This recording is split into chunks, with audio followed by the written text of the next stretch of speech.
A 19-year-old addict is caught stealing a car, his life seconds from collapsing. But as police close in, a familiar face steps out of the crowd: Keanu Reeves. The boy once begged him for an autograph. Now Keanu sees something no one else does. What happens next will change 3 lives and Hollywood forever. Before we continue this incredible story, let us know where you're watching from. If you enjoy stories like this, subscribe to the channel, because tomorrow we have another inspiring story you won't want to miss. The night air over Los Angeles was thick with fog and flashing lights. It was past midnight in an empty parking lot behind a rundown gas station, where the smell of burnt rubber and gasoline hung in the air. Red and blue lights pulsed across the cracked asphalt, illuminating a young man pressed against a police cruiser. His name was Ethan Walker, 19 years old. His hands trembled as cold metal cuffs tightened around his wrists. The car he had stolen still idled a few feet away, the driver's door hanging open, glass scattered around it. The police officers moved with weary precision. This was just another arrest in a city that never slept. But for Ethan, the sound of that engine was the sound of everything breaking apart. He had run out of options, out of hope, out of money. The drugs had taken it all. Across the street, a small film crew was wrapping up a night shoot. The last scene of a movie had just finished, and Keanu Reeves, still in his dark leather jacket and scuffed boots, stood beside a van talking with his assistant. He was about to head home when the flashing lights caught his attention. Something about the scene, the desperation, the shouting, made him pause. Keanu wasn't the kind of man who ignored pain. He walked closer, curiosity turning into concern. One of the officers barked at the boy. "You think stealing a car will fix your problems? You're lucky no one got hurt." Ethan didn't respond. His head hung low, hair falling over his pale face. The cuffs bit into his skin, but he didn't resist. He looked more like someone surrendering to life itself than to the law. As Keanu stepped closer, one of the crew members called out, "Hey, it's late, man. Let's go." But Keanu didn't move. His eyes locked on the boy's face, and a flicker of recognition struck him like a memory pulled from years ago. He had seen that face before. Not here. Not like this. Somewhere brighter. Somewhere innocent. He frowned, stepping under the yellow tape. The officers turned toward him, surprised. One of them whispered, "Is that Keanu Reeves?" The other nodded, confused but respectful. Keanu approached carefully. The young man turned his face slightly, and that's when it hit him. Ethan Walker. He remembered him, a teenager who had waited outside a studio lot 2 years ago, clutching a wrinkled photo of the Matrix cast. The boy had been shy, nervous, but his smile had lit up his entire face when Keanu signed the photo. "You're my hero," the boy had said back then. "One day, I want to be like you." Now that same boy was standing in handcuffs, tears mixing with grime on his cheeks. Keanu's chest tightened. The contrast was unbearable. He approached the officer. "Excuse me," he said quietly. "Can I ask what happened?" The older cop, who had clearly recognized him, straightened. "Mr. Reeves, this kid stole that car. He was planning to sell it. We've got security footage and everything." Keanu nodded slowly, glancing at Ethan, who wouldn't look up. His clothes were torn, his hair unkempt, his eyes hollow. The signs were unmistakable: addiction. The younger officer added, "We're taking him in. 3rd offense. He's lucky it wasn't worse." Keanu hesitated. "Can I just talk to him for a moment?" The officers exchanged glances. It wasn't a normal request, but something in Keanu's calm tone made them pause. The older one sighed. 2 minutes. But don't try to interfere, all right?" Keanu nodded in gratitude. He stepped closer to Ethan, kneeling slightly so he could meet his eyes. But Ethan still wouldn't look at him. "Ethan," Keanu said softly, "do you remember me?" The boy flinched at the sound of his name. His lips parted, but no words came. "I remember you," Keanu continued. "Outside the studio gate.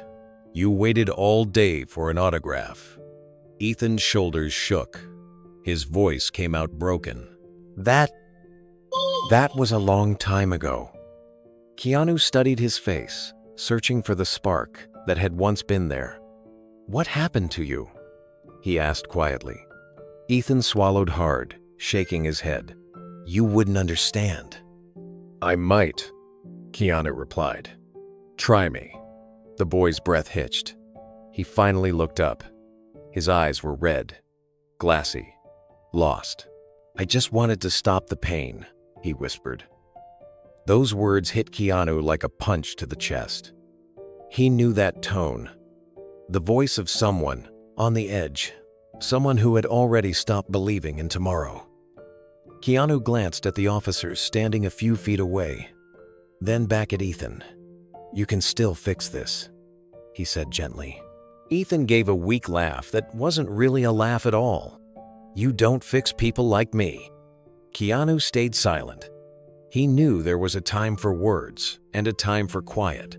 The sirens flickered against the boy's face, painting him in red and blue light, half danger, half salvation. For a long moment, neither spoke. The air between them was filled only with the hum of the police radios and the steady rhythm of Ethan's ragged breathing. Finally, Keanu said, "You don't know it yet, but this isn't the end." Ethan looked at him, confused, a single tear slipping down his cheek. Keanu nodded toward the patrol car. "Let them take you tonight.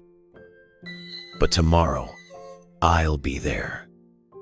Ethan blinked in disbelief. "Why?" Keanu's voice was steady, but his eyes carried something deep sorrow. "In my known, in 17, in my 7-2. Empathy and a promise. Because someone once showed up for me." The officers gestured for Ethan to move. He hesitated for a second, glancing back at Keanu, as if trying to memorize his face. Then he was guided into the back seat of the police cruiser. Keanu stood there, unmoving, as the car pulled away. The taillights disappeared into the fog, leaving him alone in the glow of the empty lot. For the first time in years, Keanu felt something stir inside him, a memory of helplessness he'd buried long ago. He exhaled slowly and whispered to himself, "Not again." He turned toward his car, his mind already racing with what he had to do next. Keanu drove home in silence, the city lights flickering like memories he couldn't shut off. Ethan's face haunted him. The hollow eyes, the trembling hands, the desperate whisper, asking to stop the pain. He had seen that same look once before in someone he couldn't save, and the thought made his stomach twist. Back in his kitchen, he poured a glass of water but didn't drink. His reflection in the window looked older, wearier. He thought about how fame could make people seem untouchable. Yet underneath it, everyone carried scars. Ethan was proof of how quickly innocence could turn into ruin. Sleep didn't come easily. Every time he closed his eyes, he saw the boy in handcuffs. The guilt of walking away gnawed at him. Keanu finally sat up, knowing what he had to do. Tomorrow, he'd visit the police station. He didn't know what he could offer. Yet money, help, a second chance. But he knew he couldn't stand by and do nothing. Somewhere in the city, Ethan was sitting in a cell, convinced no one cared. But Keanu did, and for the first time in years, he felt something he hadn't felt in a long time: purpose. Morning sunlight crept through the blinds as Keanu pulled into the small police station on Ventura Boulevard. He walked in quietly, dressed simply, a baseball cap pulled low. The officers at the front desk did a double take. Unsure if it was really him, he introduced himself softly and asked to see Ethan Walker. The officer on duty frowned. "You're here for the kid from last night?" "Yes," Keanu said. "I'd like to post bail." The officer hesitated. "You sure about that? He's been in and out of trouble. Not a bad kid, just lost." Keanu nodded slowly. Then maybe it's time someone helped him find his way. Paperwork followed. Signatures, quiet glances exchanged in disbelief. Within an hour, Ethan was let out in handcuffs, eyes swollen from a sleepless night. When he saw Keanu waiting, confusion spread across his face. "Why are you here?" he asked. "Because I meant what I said," Keanu replied. "This isn't the end." Ethan lowered his gaze, unable to speak. As they stepped out into the morning light, the city roared around them. But for a brief moment, it felt like time had stopped. Two souls, one broken, one searching, both about to begin. Again, the drive back from the police station was quiet. Ethan sat in the passenger seat, wrists red from the cuffs that had only just been removed. His clothes still smelled faintly of gasoline and cold asphalt. He stared out the window, saying nothing. Keanu didn't press him. The silence between them was fragile, the kind that could break easily if forced. They stopped at a small diner on the edge of Ventura Boulevard. The neon sign flickered above them, its hum the only sound as they walked inside. The waitress recognized Keanu immediately but kept her distance, sensing that this wasn't the time for autographs. Keanu ordered 2 coffees and a plate of pancakes. Ethan only managed a few sips of water. After a long pause, Keanu spoke. "You've got someone you can call? Family?" Ethan shook his head slowly. "My mom kicked me out last year. Said she couldn't watch me destroy myself anymore. My dad left when I was 6. I've been staying wherever I can." Keanu nodded, letting the words sink in. "You've been through a lot." Ethan laughed bitterly. "You don't even know me." "That's true," Keanu replied calmly. "But I know what it looks like when someone's given up." Ethan's eyes flickered toward him, confused. "And you think you can fix that?" Keanu looked down at his coffee, then back up. "I don't think anyone can fix someone else, but I do believe people can walk beside you while you try." The words hung in the air, gentle but firm.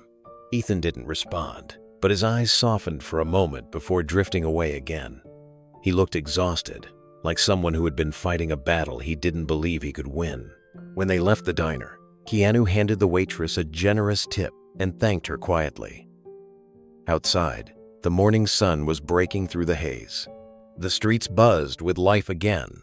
Ordinary people on their way to work, parents walking kids to school, the world moving forward while one young man's life had stopped. Keanu unlocked the car. "I'm taking you somewhere to rest," he said. "Then we'll talk about what comes next." Ethan didn't argue. He seemed too tired to resist. They drove to a small guest house on the outskirts of the city, a quiet place Keanu sometimes used when he needed time away from Hollywood. It wasn't fancy, but it was peaceful. Ethan stepped inside hesitantly, as though afraid to touch anything. "Shower's down the hall," Keanu said. "Clean towels are in the closet. There's food in the kitchen." Ethan nodded. "Why are you doing this?" Keanu looked at him for a long moment. "Because someone once helped me, when I didn't deserve it either." Ethan didn't answer. He disappeared into the bathroom, leaving Keanu standing in the small living room, lost in thought. When he heard the shower running, Keanu sat down on the couch and rubbed his temples. He wasn't sure what came next, but he knew he couldn't let this kid go back to the streets. Not this time. Ethan emerged from the bathroom an hour later, wrapped in a clean towel, his hair damp and his eyes bloodshot but clearer. He looked younger without the dirt and exhaustion, almost like the kid Keanu remembered from years ago. He stood awkwardly in the doorway, unsure if he should speak. "There's food on the counter," Keanu said gently. "Eat something. You'll think better when you're not running on fumes." Ethan nodded and made his way to the kitchen. He opened the fridge, found some leftover pasta, and hesitated as if he didn't believe he was allowed to take it. Keanu saw the hesitation and simply said, "Help yourself." They ate in silence for a while. The sound of forks against plates filled the small room. Finally, Ethan asked, "You said someone helped you once. What did you mean?" Keanu leaned back in his chair, his eyes softening. "When I was younger, I met people who believed in me even when I didn't believe in myself. They didn't fix my life, but they showed me it was worth living." Ethan listened quietly, unsure how to respond. "So you think I can do that?" "I don't think," Keanu said. "I know you can, but you have to want to." Ethan looked down at his plate. His fingers trembled as he pushed the pasta around with his fork. "I used to want to," he murmured. "Before everything went wrong." "What happened?" "My best friend overdosed last year," Ethan said, voice cracking. "We were supposed to quit together. He didn't make it. After that, I just stopped trying." Keanu's heart clenched. "You survived for a reason," he said. "Don't waste that." Ethan didn't reply, but his shoulders began to shake. He covered his face with his hands, silent tears running through his fingers. Keanu didn't move closer, didn't try to touch him. He just sat there and let the boy cry. Sometimes, silence was the only kindness that mattered.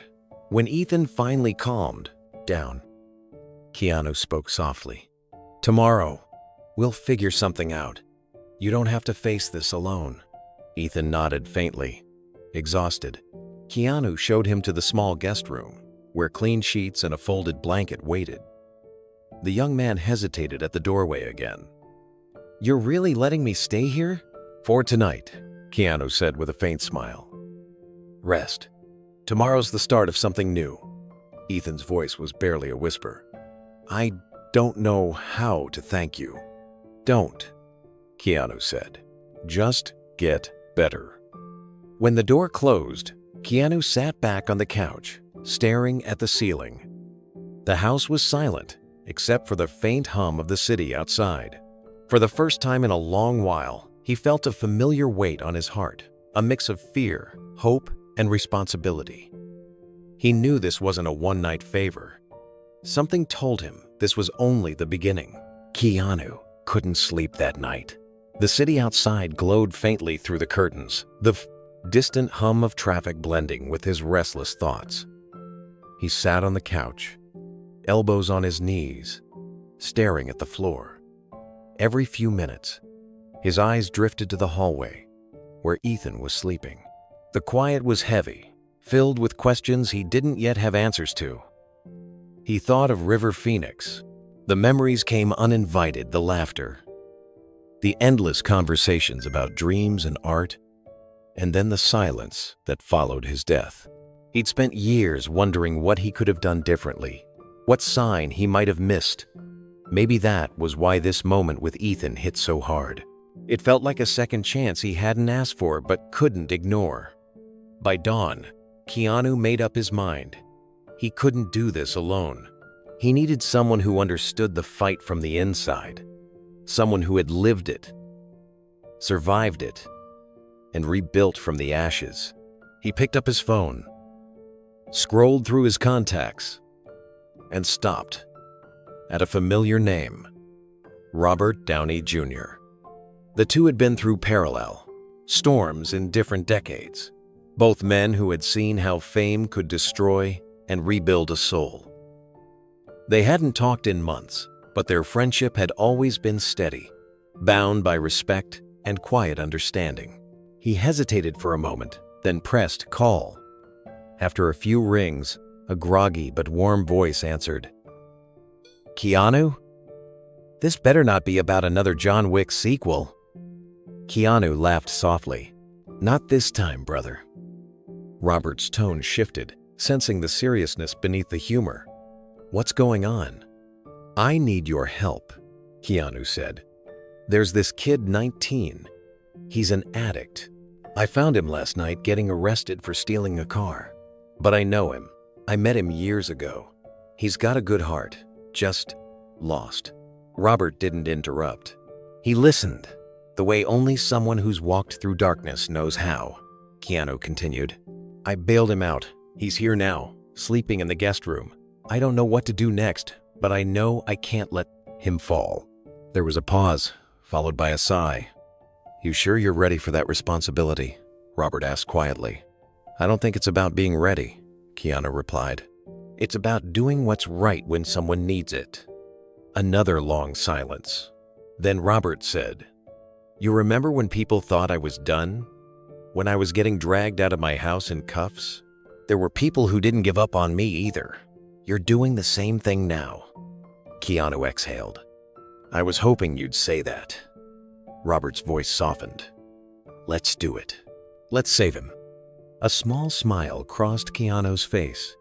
For the first time since that night, he felt a sense of calm. He looked toward the hallway again. Ethan was still asleep, unaware that his life had just changed forever. Two men who knew the weight of redemption had just made a quiet promise. The next morning, sunlight filtered through the blinds of the guest house. Ethan was still asleep, curled up under the blanket, like a child who hadn't rested in years. Keanu stood quietly by the doorway for a moment, watching the slow rhythm of his breathing. He didn't see a criminal. He saw a kid trying to find his way back to life. When Ethan finally woke up, Keanu was sitting at the table drinking coffee. The smell of eggs and toast filled the air. Morning, Keanu said simply. Eat something. We've got somewhere to go. Ethan blinked, confused. Where? Just somewhere to talk, Keanu replied. With someone who might understand you better than I can.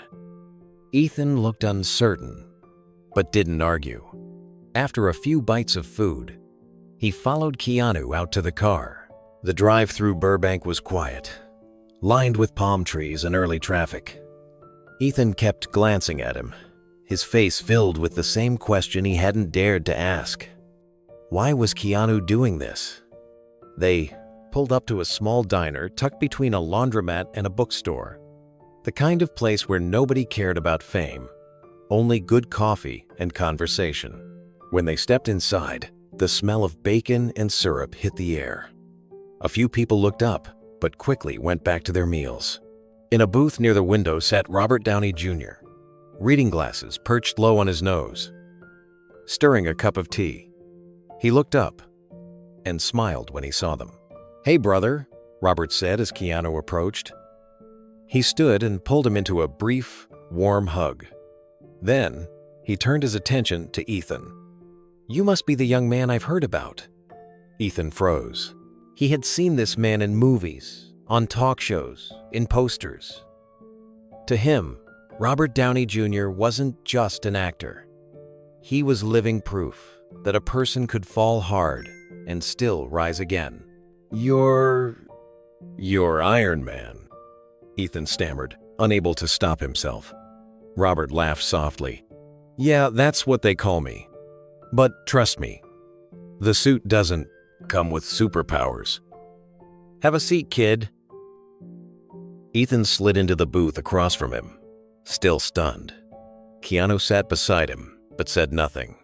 He wanted this moment to belong to the two of them. Robert studied the boy's tired face, the restless twitch in his fingers. He recognized that energy. It was the same electricity that had once burned through his own veins.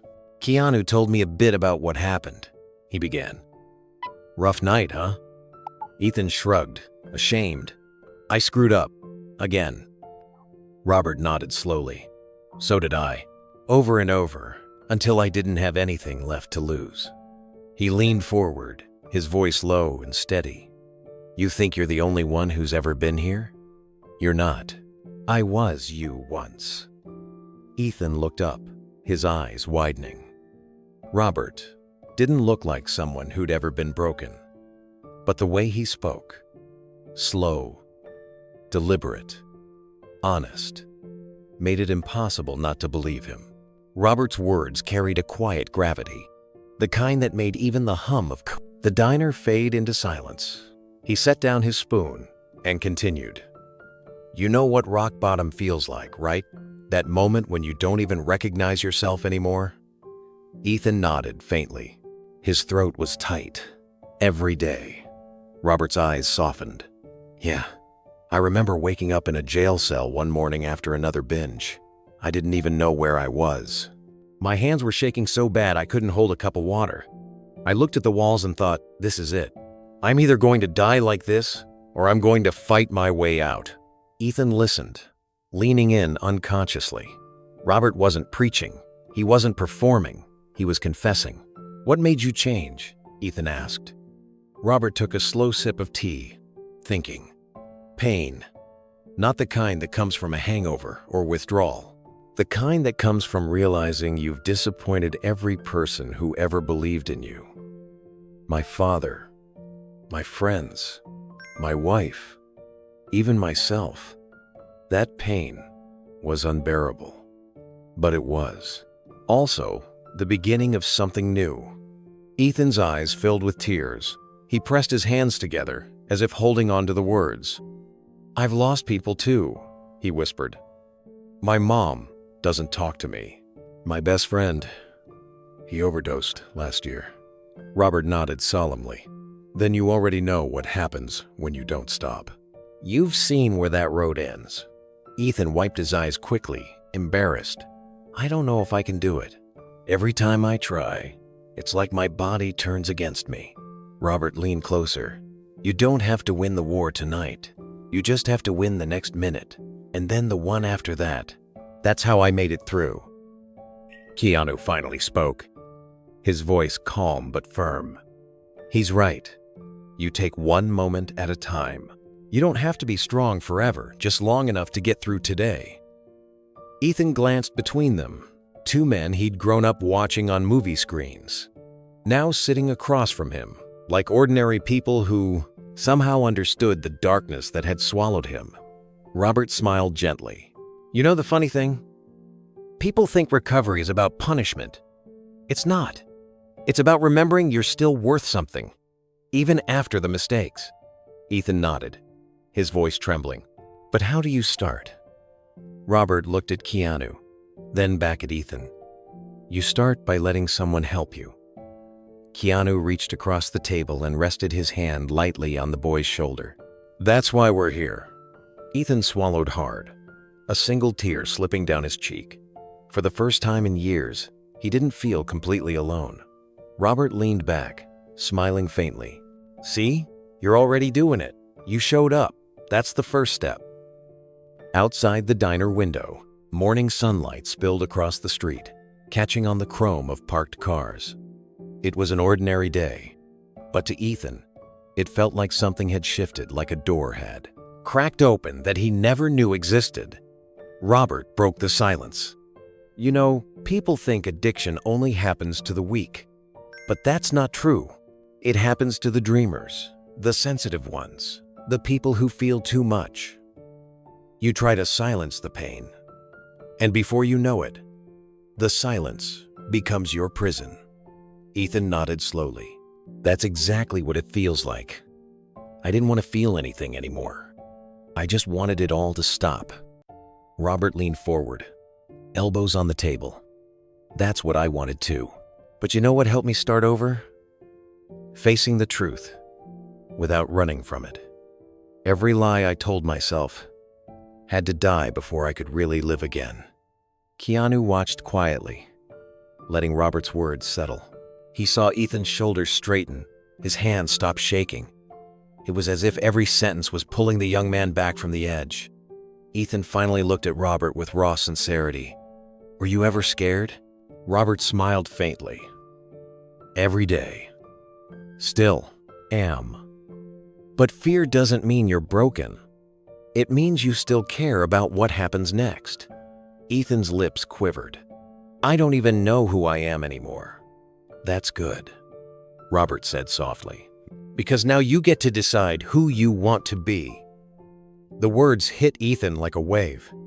He sat back, breathing unevenly, staring down at the half-empty coffee cup in front of him. For the first time in months, he felt something close to hope. Keanu spoke again, his voice steady and kind. We're not here to judge you, Ethan. We're here to help you stand again. But you have to take the first step with us. Ethan looked up, confusion and disbelief mixing in his eyes. Why would you both do this for me? You don't even know me. Keanu met his gaze. Because someone once helped me when I thought I was beyond saving. And Robert knows what it's like to crawl out of the fire. We both know that second chances are real." Robert smiled at that. "And maybe this is ours, too, kid. Helping you helps us remember why we fought to stay alive." Ethan's tears finally spilled over, silent but unstoppable. He wiped them with the back of his sleeve, laughing weakly. "You guys sound like the world's strangest support group." Robert chuckled. "Maybe we are, but it's a good one." The three of them stood, and as they walked out of the diner, Ethan felt the sun on his face. It wasn't just another day anymore. It was the beginning of something he thought he'd never feel again. The chance to start over. The drive up the Pacific Coast Highway was silent. The ocean stretched endlessly to the left, its surface glinting in the late afternoon sun. Keanu drove while Robert sat in the passenger seat, occasionally glancing back at Ethan in the rear seat. The boy was pale, quiet, and withdrawn, staring out the window like he was watching another world go by, a world he wasn't sure he still belonged to. When they turned off the main road, a narrow driveway wound through eucalyptus trees toward an old stone building perched above the cliffs. The sign at the gate read, "The Clear Path Recovery Center." It wasn't luxurious. It wasn't meant to be. It was a place where people rebuilt themselves one day at a time. As the car stopped, Ethan's hands clenched around the seatbelt. "Is this a hospital?" he asked nervously. Robert turned and smiled. "Not exactly. Think of it as a place to remember who you were before everything fell apart." Ethan didn't move. "What if I can't do this?" Keanu met his eyes through the mirror. "Then we'll do it together." Inside, the center smelled faintly of salt air and disinfectant. The walls were lined with photos of former patients smiling, their faces radiant with the kind of peace that came after surviving a storm. A woman in her 40s stepped forward to greet them. Her posture was confident, her voice calm. "I'm Dr. Lisa Monroe," she said, shaking Keanu's hand. "We spoke on the phone. You must be Ethan." Ethan nodded awkwardly. Lisa studied him with the steady gaze of someone who'd seen thousands of broken people walk through her doors. "Welcome," she said. "You're safe here. But I'll be honest with you, it won't be easy." Ethan swallowed hard. "I figured." Lisa turned to Keanu. "I know who you are, Mr. Reeves, but in here, you're not a celebrity. You're his sponsor. That means you're going to hold him accountable, not protect him." Keanu nodded. "That's exactly what I want." "Good," she said. "We don't do shortcuts. We don't do special treatment. Everyone earns their recovery the same way, one painful step at a time." Robert raised his hand with a half smile. "What about me? I'm mostly here for moral support. And maybe a little bad coffee." Lisa chuckled. "You're welcome to join our weekly group sessions if you're serious." "I'm serious," Robert said. "More than you." "No." As Lisa led Ethan down the hall to begin his intake process, Keanu and Robert stood by the window, watching the waves crash against the cliffs below. The sound was relentless, like nature's heartbeat. Robert sighed quietly. He's got a long road ahead. Keanu nodded. So did we. When Ethan reappeared, he was holding a small duffel bag filled with clothes the staff had provided. His eyes looked uncertain but determined. For the first time, he wasn't running. He was walking straight into the storm. Ethan's first night at the center was brutal. The detox began almost immediately, and his body reacted with violent waves of nausea, shaking, and sweats. The nurses checked on him every hour, keeping a close watch as he fought through the withdrawal. Keanu stayed in the visitors' lounge, refusing to leave. He sat there with a cup of untouched coffee, listening to the muffled sounds of the ocean outside. When midnight came, Lisa walked in quietly. "You should get some rest," she said. Keanu shook his head. He shouldn't be alone right now. She nodded, understanding. He's in the worst of it. If he gets through tonight, he'll get through the week. Keanu stood, walked to the doorway of Ethan's room, and looked in. The boy was curled up in bed, shaking, drenched in sweat. His face twisted with pain as he muttered through half-conscious pleas for it to stop. Keanu pulled a chair beside the bed and sat down. He didn't say anything at first. He just stayed, a silent presence in the dark. Hours passed. Ethan thrashed, cursed, and cried. At one point, he screamed for his mother, then for his friend who had died. Then, finally, for no one at all. Keanu reached out and placed a hand on his shoulder, steady and calm. "You're not alone," he whispered. Ethan opened his eyes for a brief second, barely recognizing him. "Why are you still here?" he croaked. "Because I said I would be," Keanu answered simply. The boy closed, his eyes again, too weak to respond, but a faint sound escaped his lips, something between a sob and a thank you. When morning came, the sunlight spilled through the curtains, cutting through the fog of the night. Ethan had finally fallen asleep, his breathing steady. Keanu stayed beside him until Lisa entered the room with a clipboard. She smiled softly when she saw him still there. "You weren't kidding," she said quietly. "You really stayed all night." Keanu nodded. He made it through the storm. Lisa checked Ethan's pulse, then looked at Keanu with a kind of respect that wasn't for his fame, but for his humanity. "You know," she said, "most people who come here have no one waiting when they wake up. That makes a difference." Keanu looked down at Ethan, who was now resting peacefully. "He reminds me of someone," he said. "Someone I couldn't save." Lisa placed a hand on his arm. "Then maybe saving him is how you heal too." Outside, the waves crashed louder, their rhythm steady and endless.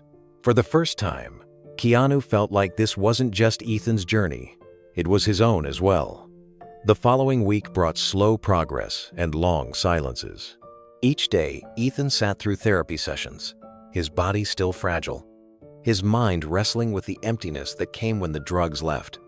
Some mornings, he wanted to quit. But each time he looked out the window at the ocean below, he remembered Keanu's words. "Then we'll do it together." Keanu visited every Sunday.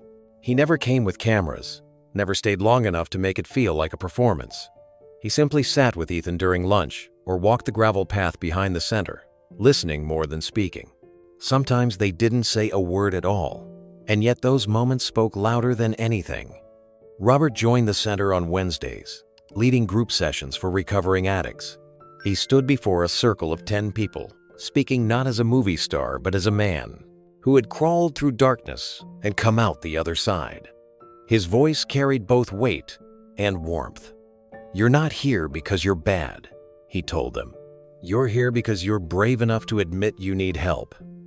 Ethan sat in the back of the room, quiet, taking in every word. He had seen Robert on screen 100 times. But this version of him, honest, unguarded, stripped of everything, felt more real than any role he'd ever played. After one of those sessions, Ethan approached him in the hallway. "You really mean all that, don't you?" he asked. Robert smiled. "Every word." "You think I tell these stories because they sound good? I tell them because I lived them. I don't want anyone else to make the same mistakes." Ethan hesitated. "Do you ever stop feeling guilty for what you did?" Robert sighed, his gaze turning thoughtful. "You don't stop feeling it. You learn to live with it. The trick is to turn the guilt into gratitude for the second chance you got." Later that evening, Keanu arrived, unannounced. He walked with Lisa to Ethan's room, where the boy was writing something in a notebook. "What's that?" Keanu asked. Ethan shrugged. "Just trying to remember who I was before all this." Keanu smiled faintly. "That's a good start." Lisa turned to Keanu. "He's responding well. Still fragile, but there's something in him that wants to fight." Keanu nodded. "That's all we need." That night, before leaving, Keanu stopped at the door and looked back. Ethan was staring out the window toward the ocean, his face calm but determined. Keanu didn't say anything. He didn't have to. He knew Ethan was finally facing the pain, not running from it. Outside, he met Robert in the parking lot. "How's he doing?" Robert asked. "Better," Keanu said quietly. "But it's going to be a long road." Robert nodded. "Then we'll walk it with him." For the first time in a long while, all three men, each scarred in different ways, were moving toward the same horizon. Weeks passed at the rehab center, and the calm that had carried Ethan through his early progress began to crack. The detox had ended, but the real battle, the mental one, was just beginning. Every day felt longer.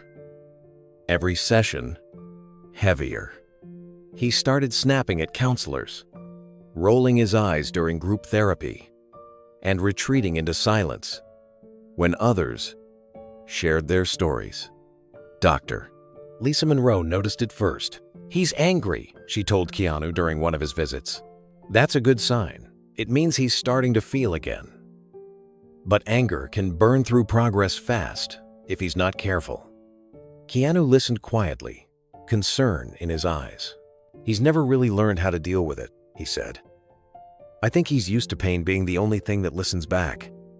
The following week, Ethan lashed out during group therapy. A man named Marcus, an older patient, spoke about losing his job and family to alcohol. Ethan interrupted, his voice sharp. "You think you're the only one who lost something? At least you had a family to start with. Some of us were already broken before the drugs." The room fell silent. Dr. Monroe tried to redirect him, but Ethan stood abruptly and stormed out. Later that evening, he found himself pacing near the gate, fists clenched, breathing hard. The walls of the center felt like they were closing in. He couldn't stand the pity, the routine, the constant reminder that he was a failure, being fixed. In a burst of impulse, he shoved open the gate and ran down the road toward the highway. The night was cold, the wind biting against his face. He didn't know where he was going, only that he needed to get away. Away from the center, away from the people who said they understood but never could. He walked until he found a small bus stop lit by a single flickering bulb. He sat there shivering, arms wrapped around his knees, waiting for the first bus out of Malibu. Back at the center, the night staff noticed he was missing. Lisa immediately called Keanu. He was home reading when the phone rang. "He's gone," Lisa said, her voice tense. Keanu didn't hesitate. Where would he go? "There's a bus stop 5 miles down the road," she replied. "That's usually where they run to." "I'm on my way," Keanu said, already grabbing his keys. He drove through the night with the ocean on one side and the black hills on the other.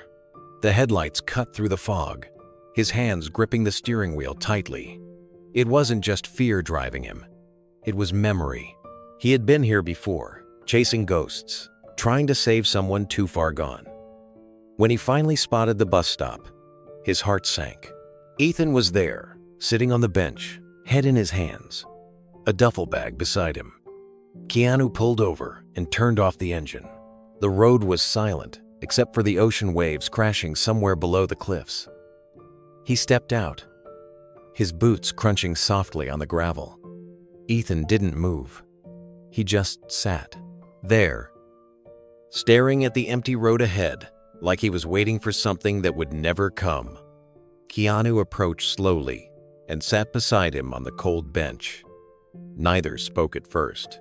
The wind carried the faint sound of distant traffic, but in that moment, it felt like they were the only two people in the world. Ethan broke the silence. "You shouldn't have come." "I said I would," Keanu replied calmly. Ethan laughed bitterly. "You keep saying that, like I'm some project you can fix." Keanu looked down at his hands. "I don't want to fix you, Ethan. I just don't want to lose you." Ethan turned toward him, his eyes red, his face pale in the dim light. "You don't even know me. I'm just some junkie who ruined his life." Keanu shook his head. "No, you're a kid who forgot he still has one." The boy's expression hardened. "You think I can just walk back in there and pretend I'm not a failure?" Keanu's voice softened. "You don't pretend. You show up. Even when it hurts. Especially when it hurts. Ethan let out a shaky breath. You don't get it. You don't know what it's like to want something so bad it destroys you. Keanu's gaze grew distant. Actually, I do. Ethan frowned, caught off guard. Keanu's tone had changed lower, slower, carrying the weight of memory. There was someone I loved once, Keanu said quietly. My best friend. His name was River Phoenix.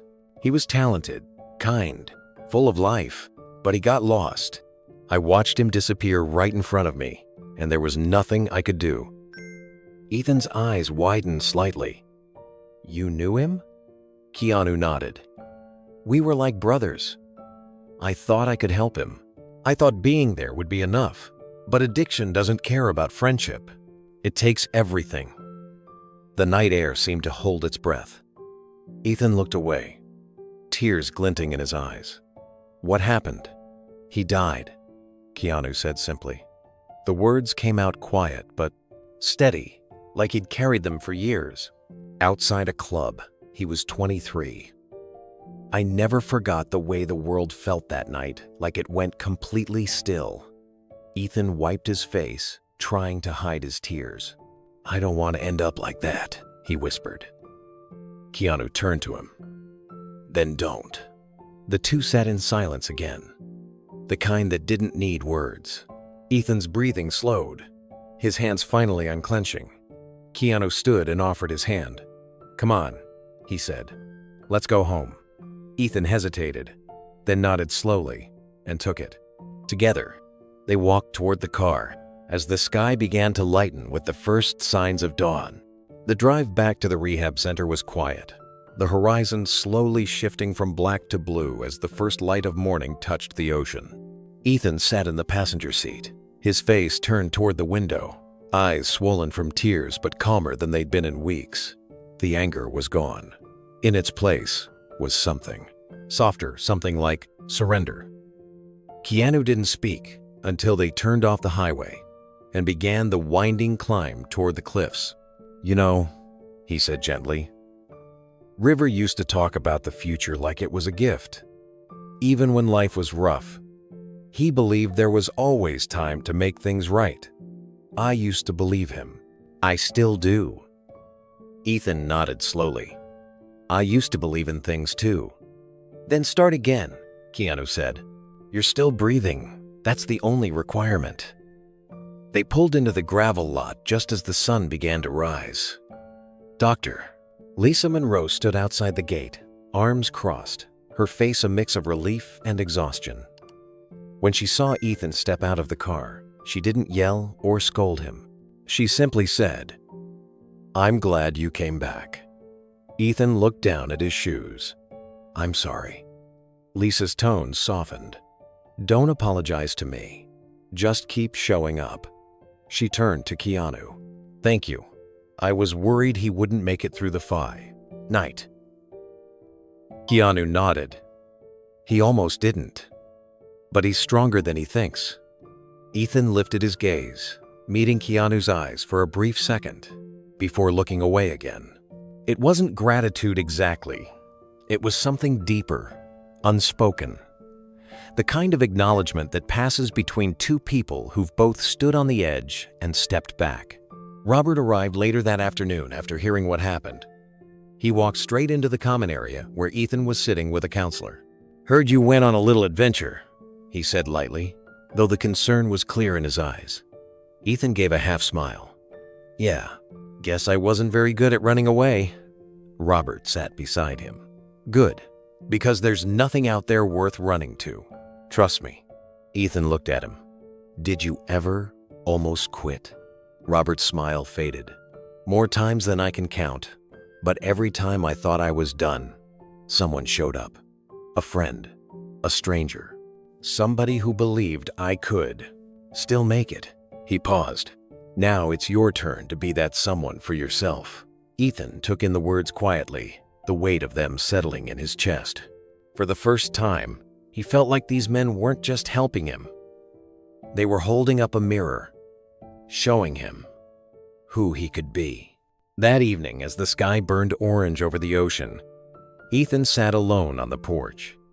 The air was cool, the waves steady, the world still.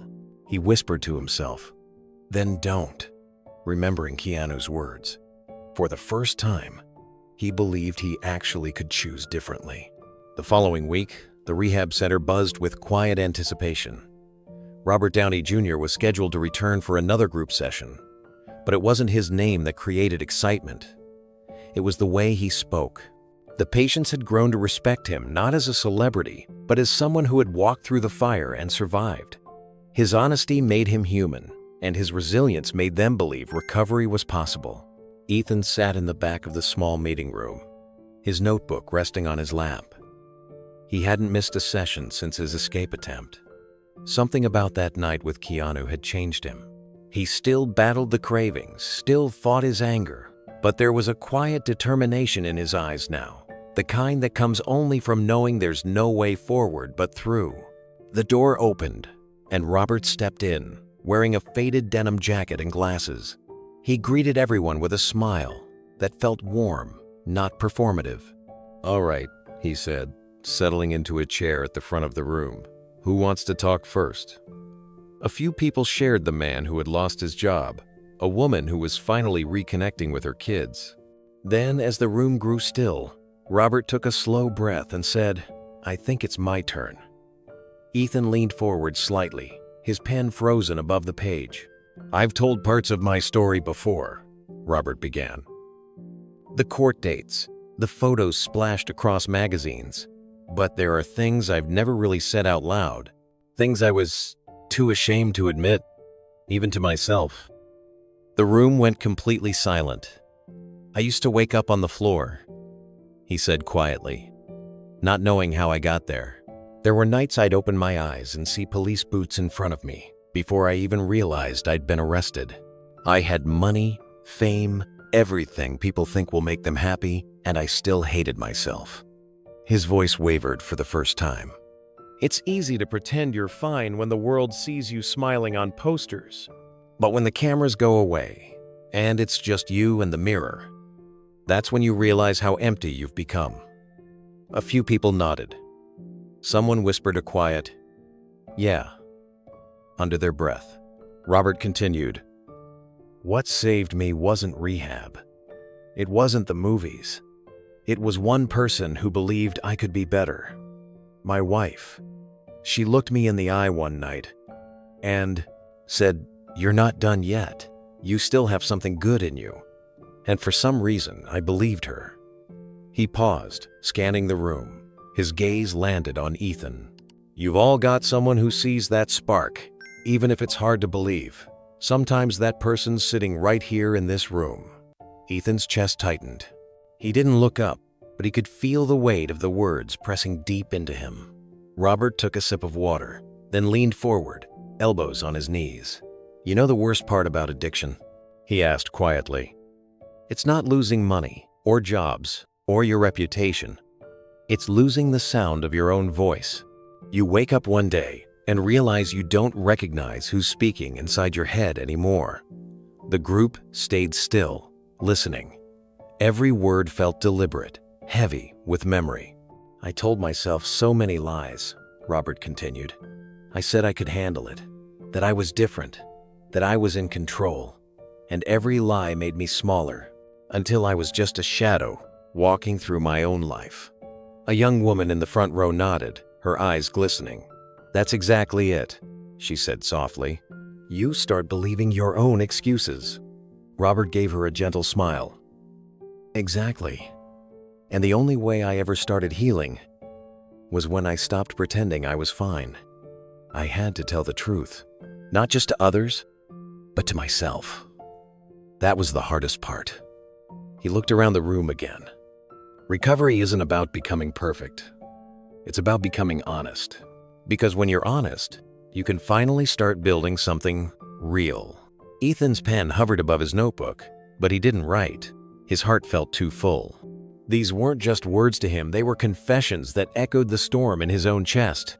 He remembered every lie he'd told his mother, every promise he'd broken to himself, Every moment he'd convinced himself there was no way out. Robert looked directly at him now. "Ethan," he said gently, "can I tell you something?"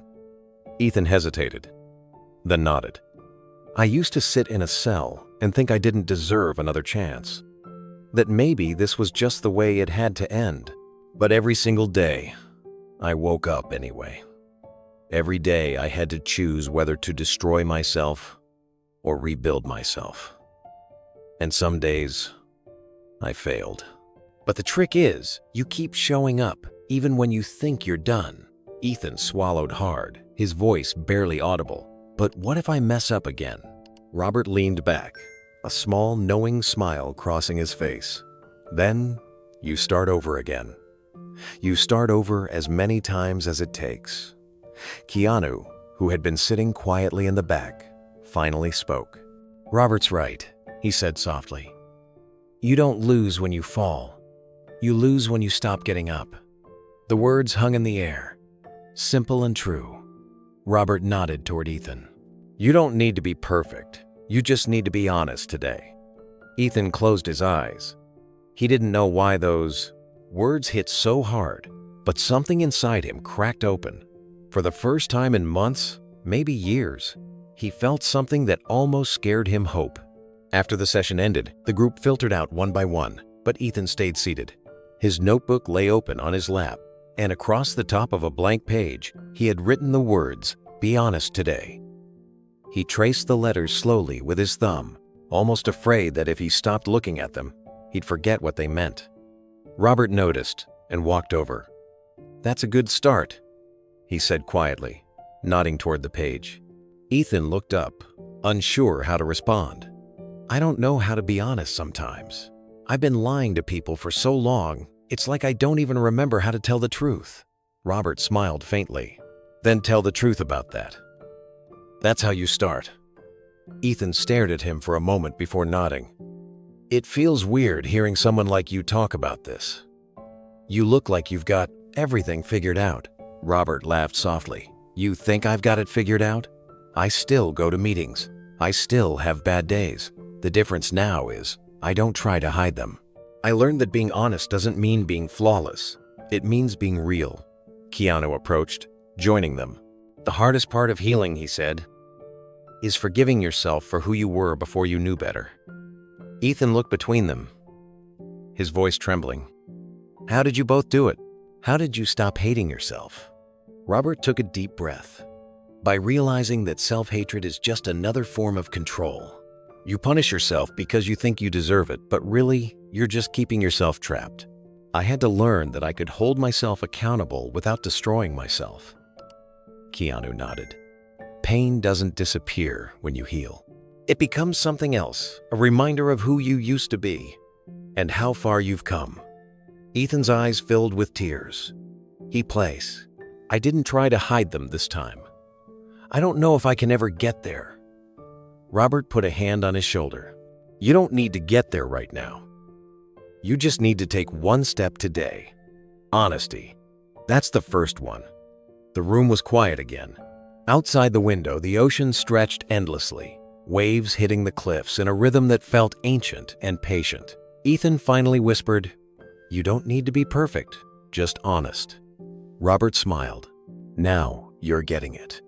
Later that night, Ethan sat alone in his room, still repeating the phrase under his breath. It wasn't a prayer. It wasn't even a promise. It was a survival plan. For the first time since he had arrived, he didn't fall asleep thinking about the past. He thought about tomorrow. And somewhere in another part of the city, Robert called Keanu to say, "He's turning a corner." Keanu smiled quietly on the other end. "I know. He's starting to believe." Months passed, and the rhythm of life inside the rehab center changed for Ethan. The boy who once sat in silence now woke before sunrise, drinking coffee on the porch and watching the sea. His face had filled out again, color returning to what had been pale and hollow. There were still bad days, but he didn't run anymore. He wrote. It started as an exercise, suggested by Dr. Lisa Monroe journaling, she called it. You don't have to show anyone, she told him. Just write what you can't say out loud. At first, Ethan resisted. The words felt clumsy, too heavy to capture what he carried. But one night, when sleep wouldn't come, he opened his notebook and began to write not to anyone in particular, just to the silence that had lived inside him for so long. He wrote to his mother. He told her he missed her, that he didn't blame her for closing the door that day when he came home, high and wild-eyed. You were trying to protect yourself, he wrote. I see that, now. You did what you had to do. I'm sorry I made you choose between your son and your sanity. The next letter was to his younger self. He wrote, You thought being tough meant not feeling anything. You thought getting high made you invincible. But you were just a scared kid pretending not to hurt. I forgive you for not knowing any better. Then came a letter that surprised him. It was to someone he had never met. He wrote to River Phoenix. I don't know your story the way Keanu does, Ethan wrote, but I know what it's like to be trapped inside your own mind, watching life happen to everyone else. I wish you'd made it out. Maybe you would have told the rest of us that it's okay to stay alive. And finally, one night, under the dim lamp of his small room, he wrote a letter to Keanu. It began simply, Dear Keanu, you didn't have to show up that night. You didn't have to bail me out, or sit beside me when I was shaking, or drive through the dark to find me when I ran. But you did. And for the first time in my life, I started to believe that maybe I was worth saving. You said once that someone helped you when you didn't deserve it. I think that's what this is. You didn't save me. You reminded me that I still had a choice. Thank you for showing up when no one else did. He read the letter 3 times before closing the notebook. He didn't plan to send it. It was enough that it existed that the words were finally somewhere outside of his chest. A week later, during a group therapy session, Dr. Lisa Monroe asked if anyone wanted to share something they'd written. Most of the group avoided eye contact, but Ethan raised his hand slowly. I wrote some letters, he said. They're not really meant to be sent, but maybe I should read one. Lisa smiled softly. You can share whichever one feels right. Ethan opened his worn notebook, flipping past the pages filled with crossed-out words until he found the letter to Keanu. His hands trembled slightly as he began to read aloud. Dear Keanu, you didn't have to show up that night. The room grew completely still. Even the faint hum of the ceiling fan seemed to fade. His voice wavered at first, but as he continued, his tone steadied. He spoke each sentence with raw honesty about the fear, the shame, the moment he thought his life was over, and the man who refused to give up on him. When he finished, the silence that followed was heavy but warm. A few of the residents wiped their eyes. Lisa looked at him, her expression full of quiet pride. That was brave, Ethan, she said. Sometimes the truth isn't about explaining. It's about letting people see what's real. Ethan sat down, feeling drained but lighter than he had in years. He hadn't realized how much those words had been weighing on him until he finally let them go. From the back of the room, a familiar voice spoke softly. That was beautiful. Ethan turned and saw Keanu standing there. He hadn't expected him to come that day, but there he was, leaning against the doorframe, dressed simply, watching with the same calm gaze that had been there the night he'd found him at the bus stop. Keanu walked forward and took a seat in the back row, his expression unreadable. When the session ended, he approached Ethan and placed a hand on his shoulder. You didn't need to thank me, he said quietly. You did the hard part yourself. Ethan shook his head.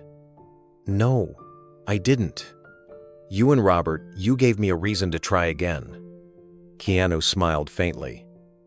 All we did was walk beside you. The rest came from you.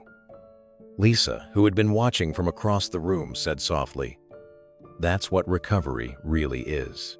Not someone pulling you out, but people walking beside you until you remember how to walk on your own. Ethan looked between them. tears welling again. But this time, they weren't from pain. They were from gratitude, from something that felt a lot like peace. After the session, the group lingered outside near the cliffs, breathing in the salt air. The sun was setting over the Pacific, painting the water in deep shades of gold and crimson. Ethan stood by the railing, his notebook tucked under his arm. Keanu joined him quietly, hands in his pockets, his presence steady and familiar. "I didn't know you were coming today," Ethan said softly. "I didn't either," Keanu replied. "Robert called. He told me you'd been writing. I wanted to hear what you had to say." Ethan smiled faintly. "You heard everything." Keanu nodded. "And I meant it. Thank you for letting me be part of that. Most people never get to hear the difference they've made in someone's life." Ethan looked out toward the waves. "You know what's strange? When I started writing, I thought it was for everyone else. But I think I was just trying to tell myself I'm still here." "That's the best kind of writing," Keanu said. "The kind that reminds you you're alive." They stood in silence for a moment, watching the tide pull in. Down the path, Robert walked toward them carrying 3 cups of coffee from the cafeteria. "Group therapy's over," he said with a grin. "Time for group caffeine." Ethan laughed, the sound unforced and real. Robert handed him a cup. "Heard you read your letter," he said. "That took guts," Ethan shrugged. "It just felt like the right time." Robert nodded. "It always does when you stop running." Lisa came up behind them, holding a folder of notes. "I think we've officially hit a milestone," she said. "Ethan's not just surviving anymore. He's participating in his own life." Ethan smiled shyly. "Feels weird to hear that out loud." "You've earned it." As the sun sank below the horizon, the 4 of them stood together, no spotlight, no cameras, no audience, just people bound by the quiet truth that healing wasn't about perfection, it was about presence. Keanu glanced at Ethan. "You should keep writing," he said. "Not because anyone needs to read it, but because you do." Ethan nodded. "I will. Maybe one day I'll show you the one I'm writing next. I'll be here," Keanu said simply. Later that night, Ethan returned to his room. He opened his notebook again and wrote a single line at the bottom of his letter. "He didn't save me. He walked beside me until I could save myself." He closed the book, placed it on his nightstand, and turned off the light. The sound of the ocean filled the quiet room.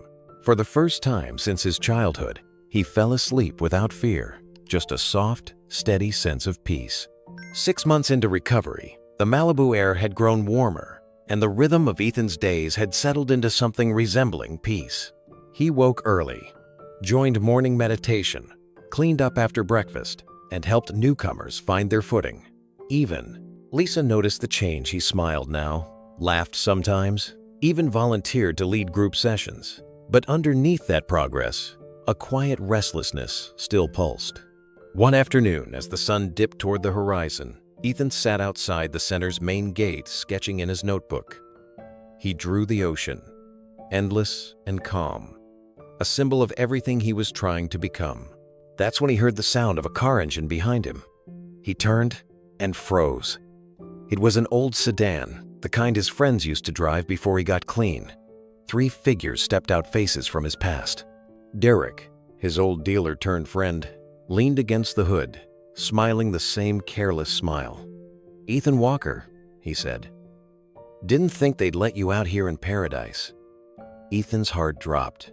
"What are you doing here?" "Relax, man," Derek said, holding up his hands. "We just wanted to see how you're doing.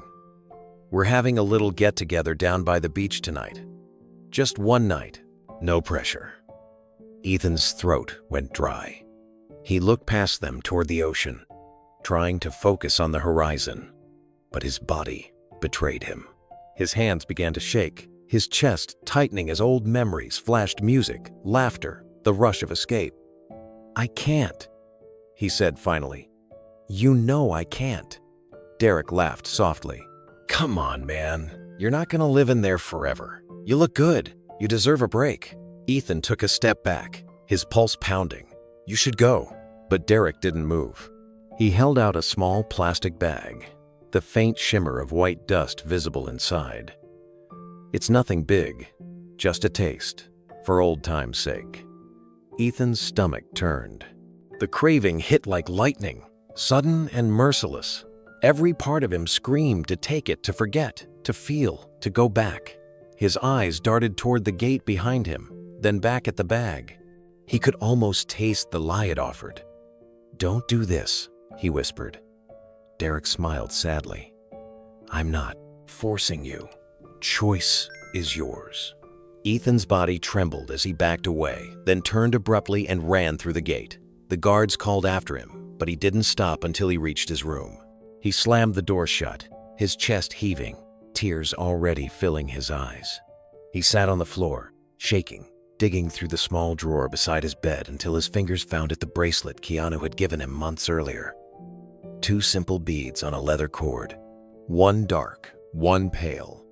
Keanu had said it represented 2 moments, past and future. The space between them was the present, where every choice lived. Ethan clutched it tight, pressing it to his forehead. Ethan sat there for a long time, the bracelet digging into his palm as if it were the only thing tethering him to reality. His breath came fast and uneven. The cravings were sharp, almost physical. Every memory of the past, the noise, the rush, the false freedom, rose like a storm inside him. His mind screamed for relief, but his heart fought back. He closed his eyes and tried to hear another voice. Softer, calmer Robert's words. During group, you can't build tomorrow with the tools that broke yesterday. It came back to him like a whisper in the dark. He said it again under his breath, over and over, until the words began to take root. He looked down at the bracelet again. 1 bead dark, 1 light. Past and future. Between them, just enough space for choice. He loosened his grip and let his breathing slow. Outside, he could still hear the sound of the car. His old friends were laughing now, calling his name half-heartedly, mocking him for not coming out. You've changed, man, Derek shouted. Guess Hollywood got to you. Ethan stood up, his heart pounding but steady now. He walked to the window and looked out at them through the glass. Derek was lighting a cigarette, leaning on the car like old times. It would have been so easy to walk down, open the gate, and slip right back into the chaos. But the thought of waking up tomorrow, the shame, the disappointment in Lisa's eyes, the look on Keanu's face, made him feel sick. He turned away from the window. Not this time, he whispered. Not anymore. He sat down at his small desk and opened his notebook. His hands still trembled as he began to write, the words coming in uneven bursts. I almost left tonight, he wrote. I almost threw away everything, but then I remembered that someone believed I could be better. I remembered that pain isn't something you escape. It's something you face until it becomes part of your strength. He didn't know how long he wrote. When he finished, the car was gone. The night outside had gone quiet again, and the only sound left was the ocean, steady and endless. Ethan reached for the phone on the nightstand. His hands hesitated above the keypad before he finally pressed the familiar number. It rang twice before a tired but warm voice answered. Hey, Keanu said. Everything all right? Ethan took a deep breath. I didn't go. There was a pause. Then Keanu's voice softened. What do you mean? They came. My old friends. They wanted me to go out with them. For a while, I almost did. But I didn't. I stayed. Keanu didn't speak for a few seconds. When he finally did, his voice cracked just a little. I'm proud of you, Ethan. More than you know. Ethan smiled faintly. It wasn't easy. It's never easy, Keanu said. But you did it, and that's what matters. Ethan looked down at the bracelet again, the two beads glinting faintly under the lamplight. "I think I get it now," he said quietly. "The space between them, it's the part where you decide who you're going to be." "That's right," Keanu replied. "And tonight, you chose your future." A year had passed since Ethan first stepped through the gates of the Clear Path Recovery Center. The ocean still thundered below the cliffs. The air still smelled of salt and eucalyptus. But for him, everything had changed. The hollow stare, the trembling hands, the restless anger, they were gone. In their place stood a young man with clear eyes and a steady voice, someone who had learned to live one honest day at a time. That morning, the community room was filled with soft music and laughter. Rows of chairs faced the podium where Dr. Lisa Monroe stood with her clipboard, smiling at the dozen graduates sitting in the front row. Each wore a small silver pin engraved with the words, "1 year clean." Ethan sat between two other residents who had become his closest friends. His hands fidgeted with the familiar bracelet on his wrist. He could feel the two beads between his fingers, past and future. The space between them still mattered most. When Lisa stepped up to the microphone, the room quieted. "We gather today to celebrate transformation," she began. "Every person here fought a battle no one else could fight for them. Recovery isn't just about surviving, it's about choosing to live." Her eyes found Ethan in the crowd. And one of those people reminds us that the smallest act of kindness can spark the greatest change. Ethan Walker came here broken. Today, he leaves whole. The room erupted in applause, and Ethan felt a lump rise in his throat. He glanced toward the back and froze. Keanu stood near the doorway, hands in his pockets, smiling.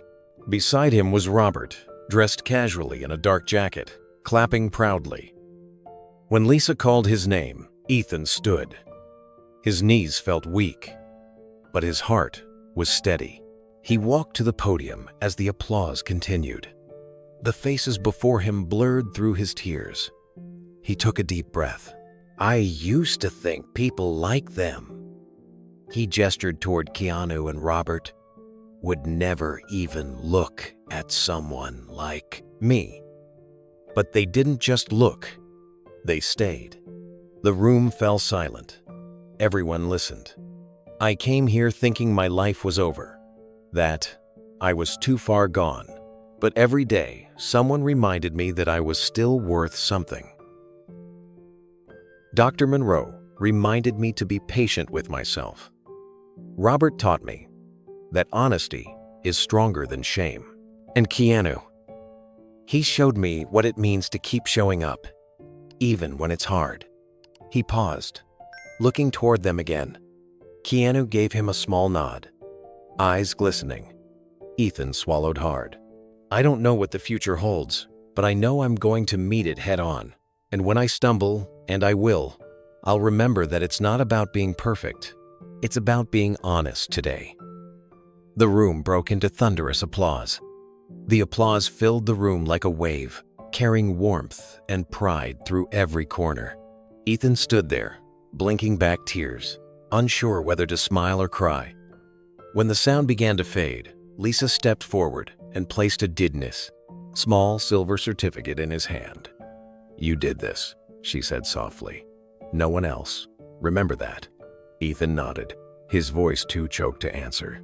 As he turned from the podium, Keanu and Robert were already walking toward him through the crowd. People stepped aside instinctively, making space for the reunion everyone had been waiting for. Keanu reached him first.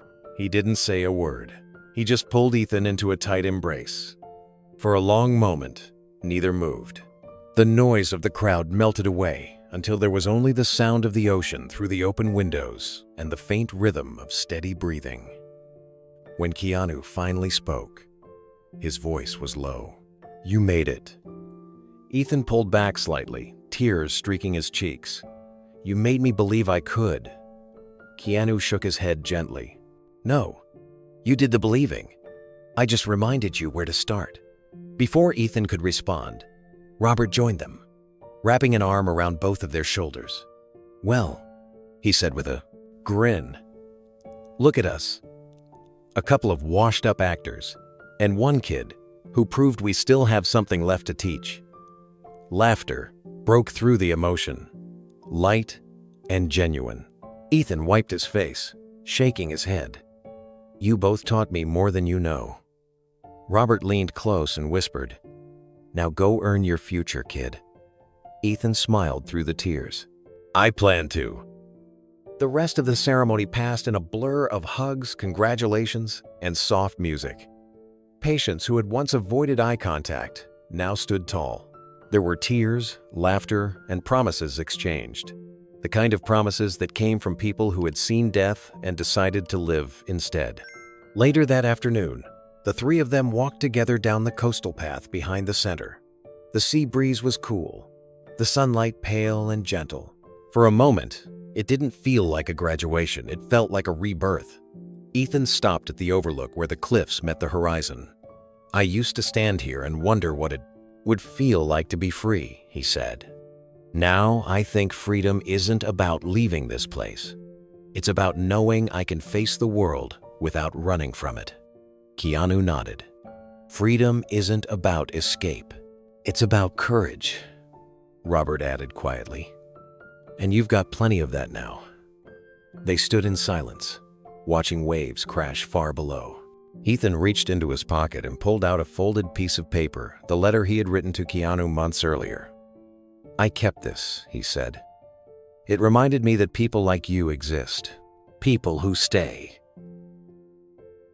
Keanu took the letter, glancing at the worn edges, then handed it back. "Keep it," he said. "It's part of your story now." As they turned to walk back, Lisa stood near the path, watching them.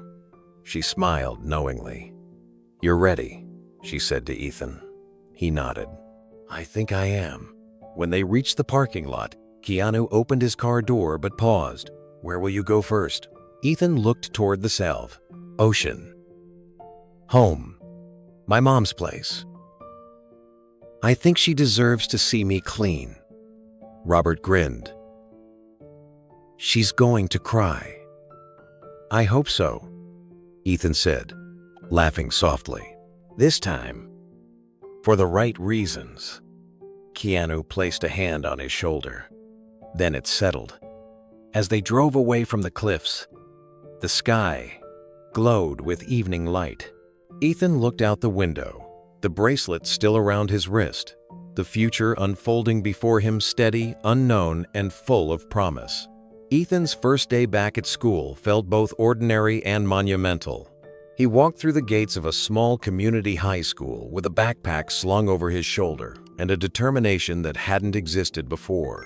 The halls buzzed with chatter, lockers slammed shut, and teenagers hurried to class. But for Ethan, it felt like stepping into a world he'd once lost and finally earned back. He was 20 years old now, older than most of the students in his classes. At first, the age difference made him self-conscious, but over time, it stopped mattering. He wasn't there to blend in. He was there to finish what he started. He split his days between two subjects that fascinated him: film and psychology. Film because it reminded him of Keanu, of the power of stories to make people feel seen. Psychology because it taught him how the mind heals, how patterns can be rewritten. He wanted to understand what had broken him and how to help others rebuild. Dr. Lisa Monroe wrote him a glowing recommendation to re-enter school. "You've done the work," she told him. "Now you get to build the life that comes after it." Every evening after class, Ethan walked to a small coffee shop downtown. He sat by the window with his notebook, journaling about the day. His entries weren't confessions anymore, they were reflections, small victories written down before they could fade. Felt anxious before class, but stayed anyway. Helped a classmate with homework. Didn't feel the craving today. He also started volunteering at a local youth center, working with teenagers struggling with substance abuse. The first time he led a group discussion, he was terrified. But as he told his story, the fear melted away. He spoke about second chances, about what it meant to be seen by someone who believed you could still change. "You don't need to be perfect," he told them, echoing Robert's words. "You just need to be honest today." The phrase stuck. Soon, one of the kids started calling him Coach Honest. The nickname spread. Ethan laughed about it, but secretly, it meant everything. It reminded him that healing had turned into purpose. By the time graduation season arrived, Ethan had completed every credit he once abandoned. He earned top marks in both subjects, and his teachers often spoke about his quiet focus and humility. He didn't brag, didn't boast. He simply showed up, the same way Keanu once had for him. On the morning of the ceremony, he woke before dawn. His mother stood in the kitchen, tears in her eyes as she handed him a small box. Inside was a pair of cufflinks that had belonged to his father. "You've earned these," she said softly. "You're not the boy who left. You're the man who came back." Ethan hugged her tightly. "I love you, Mom." She smiled. "I love you too, sweetheart. Now go make the world proud." The auditorium buzzed with excitement as families filled the rows, holding cameras and flowers. Ethan stood backstage with the other graduates, adjusting the cufflinks on his sleeves and the cap that kept slipping over his eyes. His hands trembled, not from fear, but from disbelief that he had actually made it here. When his name was called, he stepped onto the stage to a standing ovation from the audience. His mother cried openly in the front row, clapping through her tears. The principal handed him his diploma with a smile. "Welcome back to life, Ethan Walker," she whispered. He smiled, shaking her hand before walking down the steps. He could feel the weight of the paper in his hand. It wasn't just a diploma. It was a symbol of every hard night, every temptation resisted, every choice that led him here. After the ceremony, he stood outside under the warm afternoon sun as students posed for photos with their families. His mother hugged him so tightly he could barely breathe. "I always knew you'd find your way," she said. Ethan looked at her, tears shining in his eyes. "I didn't find it alone." That evening, after the celebration, Ethan returned to his small apartment and sat at his desk. He opened a box of stationery and began to write 2 letters by hand, one addressed to Keanu Reeves, the other to Robert Downey Jr. He wrote carefully, every word deliberate. "Dear Keanu, today I graduated. I never thought I'd see this day, but I did. And it's because you showed up when no one else did. You never treated me like a cause, you treated me like a person. You taught me that showing up is what saves people. You taught me that compassion isn't loud, it's steady. Thank you for teaching me that redemption doesn't have to be perfect to be real." He set the first letter aside and began the second. "Dear Robert, you once said that recovery isn't about perfection, it's about honesty. That line became my compass. Every time I wanted to give up, I remembered your words. You helped me believe that honesty could be stronger than shame. I hope one day I can do for someone else what you both did for me." He paused for a moment, then added one final sentence at the bottom of both letters.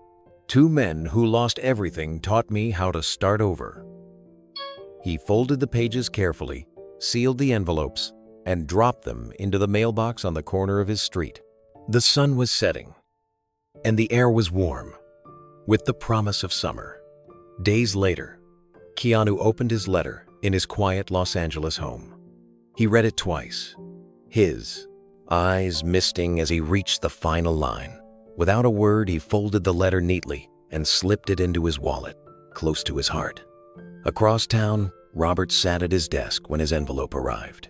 He read it once, leaned back in his chair, and smiled.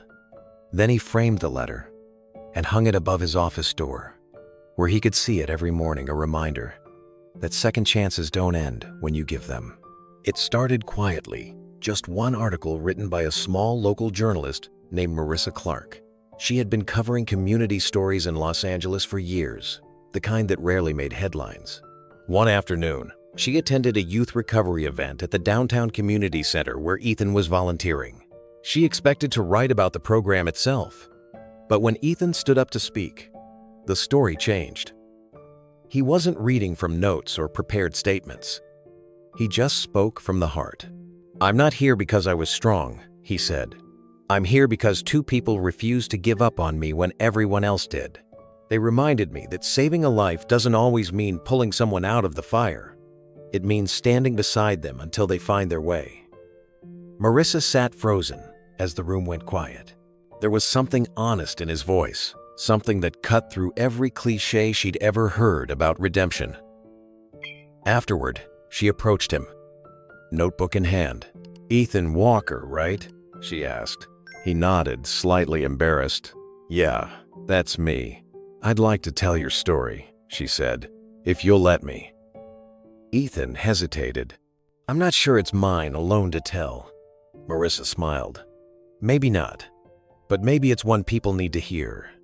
He thought for a moment before agreeing, under one condition. "You have to make it about the hope, not the fame." She promised she would. 2 weeks later, her article appeared on a small online magazine under the title The Hollywood Redemption Duo. It told the story of a 19-year-old addict saved not by money or fame, but by compassion. It detailed how Keanu Reeves and Robert Downey Jr. had quietly stepped into a young man's life, not for attention, but for humanity.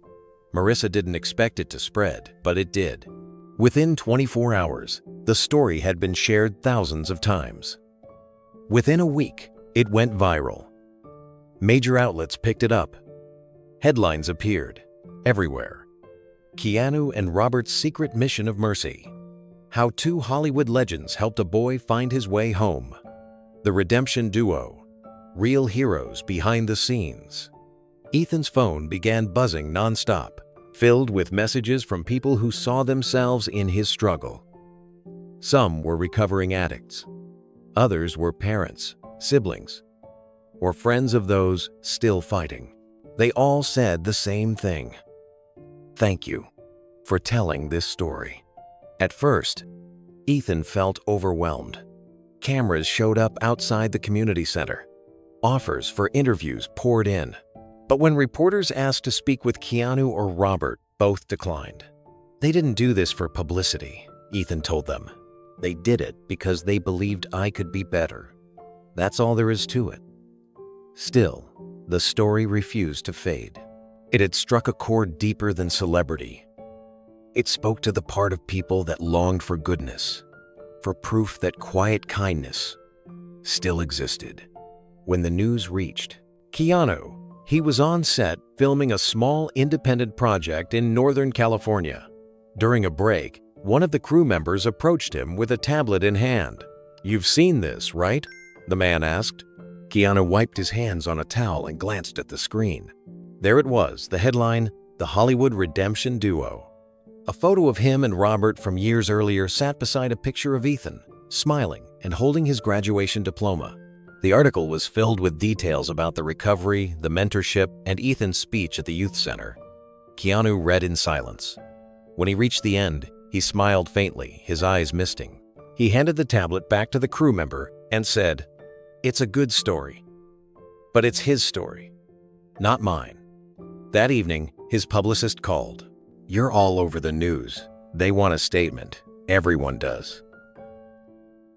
Keanu took a deep breath. "Tell them this. It wasn't about saving someone. It was about remembering that we all need does. Saving sometimes." "That's all I have to say." Robert called later that night. "So," he said, chuckling, "looks like we've accidentally become saints." Keanu laughed softly. "Hardly. We just did what anyone should." Robert grew serious. "Yeah, but most people don't.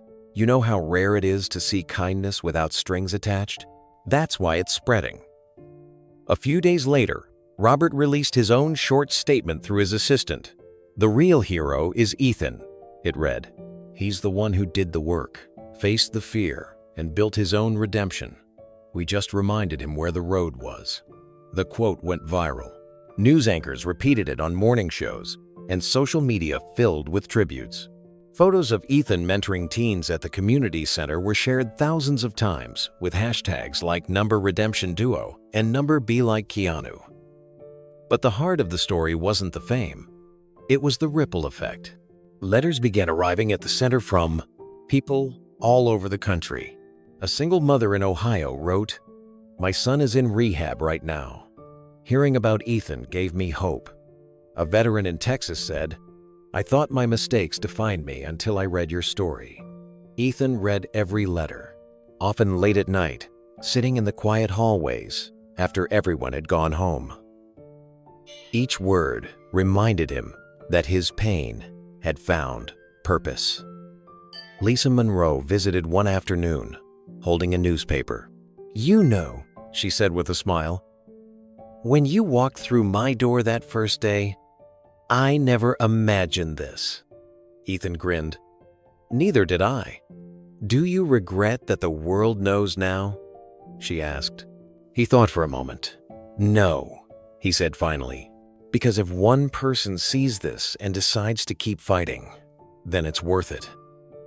Across town, Robert sat in his office, looking up at the framed letter Ethan had sent him. The light from the window reflected off the glass, illuminating the final line. "Two men who lost everything taught me how to start over." He smiled quietly and whispered, "Looks like we both did." That night, Keanu placed Ethan's old letter back into his wallet after showing it to one of the younger crew members. "You know," he told him, "the real stories never make the headlines. They live in moments like this and showing up when no one's watching." The crew member nodded, moved. "You really did change his life." Keanu looked out toward the fading sunset. "Maybe," he said softly, "but I think he changed mine too." The weeks following the viral story were a blur of attention and gratitude. But instead of basking in it, Keanu and Robert quietly turned the spotlight into something tangible. They had both agreed early on, if their story was going to spread, it should lead somewhere meaningful. One evening, they met in Keanu's home office in the Hollywood Hills. The city glimmered below, but the atmosphere was humble and focused. Papers, grant proposals, and handwritten notes were spread across the table. Robert leaned over a folder labeled Youth Recovery Initiative. "This could work," he said. "We keep it small at first. One center. No press. No red carpet. Just real help." Keanu nodded. "We'll call it the Phoenix Project," he said quietly. "For River.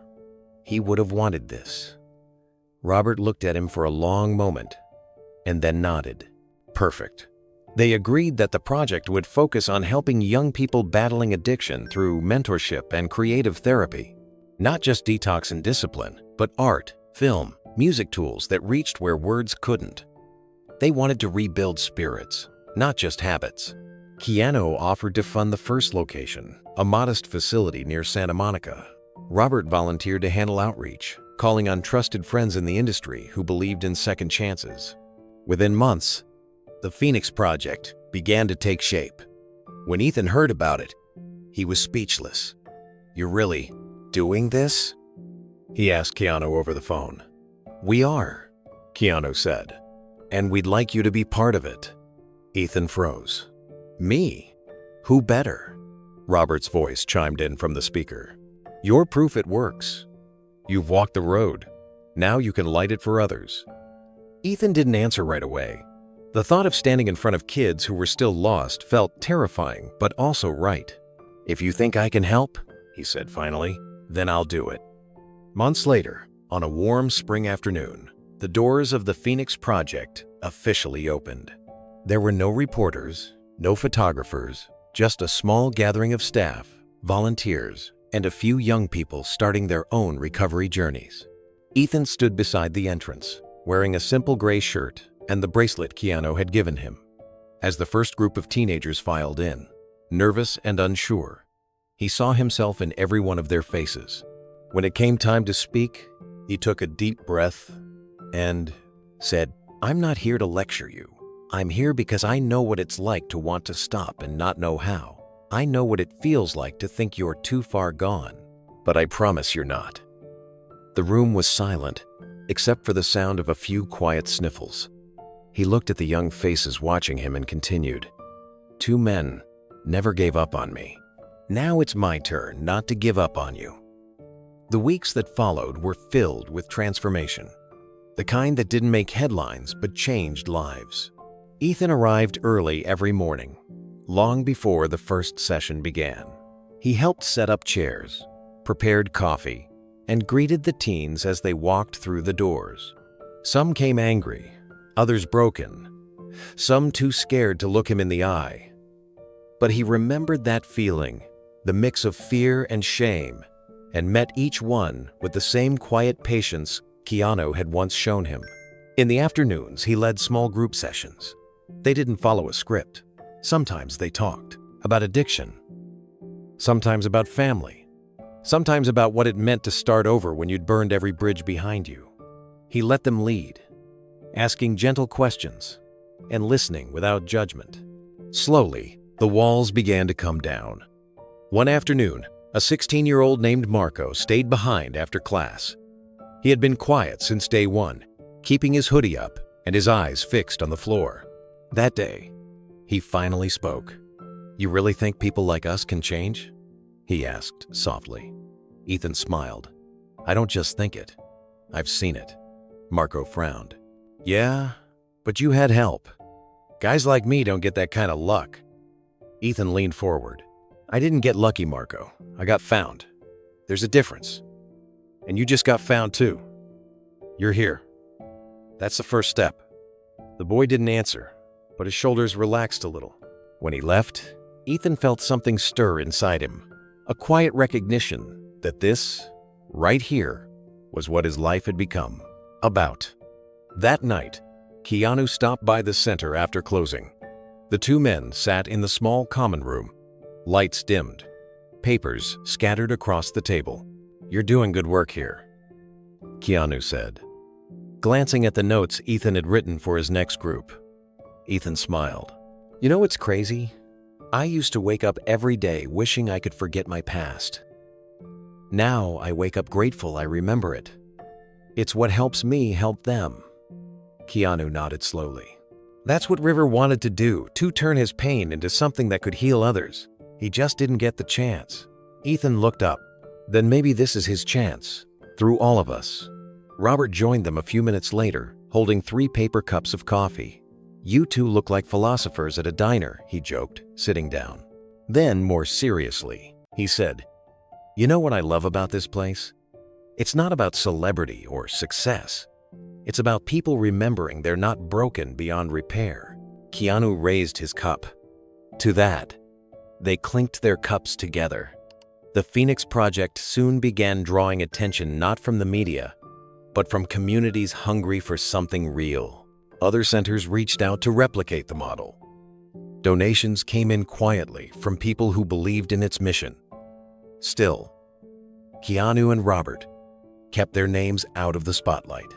They wanted the focus on the work, not the fame. One evening, after a particularly emotional session, Ethan stepped outside and watched the sunset from the center's garden. A group of teens laughed nearby, their voices light with a joy he once thought he'd never feel again. He closed his eyes and smiled. A reporter once asked him later why he did it, why he stayed, why he spent every day helping strangers. Ethan's answer was simple. "Because 2 men never gave up on me," he said. "And now I get to do the same." From that day forward, his words became the motto of the Phoenix Project, engraved on a plaque by the front door, a quiet reminder that redemption isn't found in grand gestures, but in the simple act of refusing to walk away. A full year had passed since the opening of the Phoenix Project. The program had grown quietly, expanding to 2 new locations and serving hundreds of young people across California. But for Ethan, life had settled into something simple, a routine built on purpose and peace. One morning, he received an unexpected call from Keanu's assistant. "Mr. Reeves wanted me to check if you're free to visit the set this week. He's shooting a new film downtown. He said it's about time the crew met the guy who started all this. Ethan laughed softly. I didn't start anything, he said. I just didn't quit. Still, he agreed. That Friday, he drove to the studio lot, a faded denim jacket over his Phoenix Project t-shirt. It felt strange being near a movie set again. The last time he'd been near one, he was 19, desperate, and trembling in handcuffs. Now, he carried himself differently. Still humble, still quiet, but grounded in a way that came only from surviving something hard and living to tell about it. As he walked through the lot, production assistants rushed past. The sound of clapperboards echoed, and the faint smell of coffee and sawdust filled the air. When he reached the soundstage entrance, a security guard checked his badge and smiled. You're Ethan Walker, right? Mr. Reeves told us to expect you. Ethan nodded, suddenly nervous. Yeah, that's me. Inside, the set was buzzing lights, cameras, crew everywhere. Keanu stood near the center, dressed in costume, running through a scene. He looked up mid-take, saw Ethan at the edge of the stage, and broke into a warm smile. Cut, the director called, waving his hand. Take 5, everyone. Keanu crossed the room and pulled Ethan into a hug. You made it, he said. Ethan laughed. You didn't think I'd miss it, did you? Keanu stepped back and looked him over. You look good, healthier, stronger. I feel it, Ethan said. Life's a lot different now. Keanu motioned to the nearby crew. Everyone, he said, raising his voice just enough to be heard. I want you to meet someone. This is Ethan Walker. He's living proof that second chances are real. The crew applauded softly, some smiling, others clearly moved without even knowing the full story. Ethan blushed, embarrassed by the attention. I'm just trying to give back what was given to me, he said quietly. One of the lighting techs nodded. That's the best kind of story, he said. Keanu clapped Ethan gently on the shoulder. Stick around for a bit. We're breaking for lunch soon. Someone else you know might be stopping by. Ethan raised an eyebrow. Someone else? Keanu just smiled. You'll see. When the lunch break was called, the set came alive with motion. Crew members gathered around catering tables, balancing plates of food and laughing between bites. Keanu and Ethan stepped outside to a quiet corner of the lot, where a row of folding chairs faced a stretch of open sky. You still keeping up with the program? Keanu asked, sipping his coffee. Ethan nodded. Every day. We've got 3 centers now. The new one in Fresno just opened last month. The kids there remind me a lot of myself. Angry, scared, pretending not to care. But when they finally open up, it's incredible. You can see them start to believe again. Keanu smiled softly. That's the part they don't tell you about helping others. It helps you just as much. Before Ethan could answer, a familiar voice called from behind them. Well, look who's turning into a full-time miracle worker. They both turned. Robert Downey Jr. stood there, wearing sunglasses and his trademark smirk, holding 2 extra sandwiches. I figured we could all use lunch and a little humility. Ethan grinned wide and stood to hug him. Robert, what are you doing here? Keanu called me. Robert said, handing over the sandwiches. Said our boy was coming by? Couldn't miss that. The 3 of them sat down, their laughter mixing with the faint hum of production in the distance. For a while, they talked about ordinary things. Films, travel, life outside the spotlight. But underneath the casual banter, there was something sacred about it. Keanu leaned back in his chair. It's strange, he said. All of this started because of one bad night in a parking lot. Now look where it's gone. Robert nodded. Funny how redemption sneaks up on you. You don't plan it. You just choose right one day, and it ripples outward. Ethan looked down at the bracelet, still around his wrist. I think about that a lot. The space between the two beads, the past and the future. It's still where I live. Every day, I wake up and ask, what choice do I make today? Keanu smiled. That's all any of us can do. For a long moment, none of them spoke. The wind carried the faint rustle of a canvas tarp somewhere nearby, and the sun warmed their faces. There were no cameras, no interviews, no lights, just three men sitting in quiet gratitude for what life had allowed them to rebuild. Robert finally broke the silence with a grin. You know, when Marissa Clark wrote that article, I thought, great, now they'll start calling us superheroes again. But this, he gestured between them, this is better. This is real, Ethan chuckled. I think a lot of people needed to see that heroes aren't perfect. They're just people who keep trying. Keanu nodded. Exactly. And you're one of them now. Ethan's eyes widened a little. I'm no hero, Robert laughed. That's exactly what a hero says. They all laughed together, the sound genuine and light. When the call came to return to filming, Keanu stood and stretched. Duty calls, he said, smiling. But before I go, Ethan, thank you for reminding me why we do what we do. Ethan stood too, shaking his head. No. Thank you both for seeing me when I couldn't see myself. Robert placed a hand on his shoulder. Guess we did okay, huh?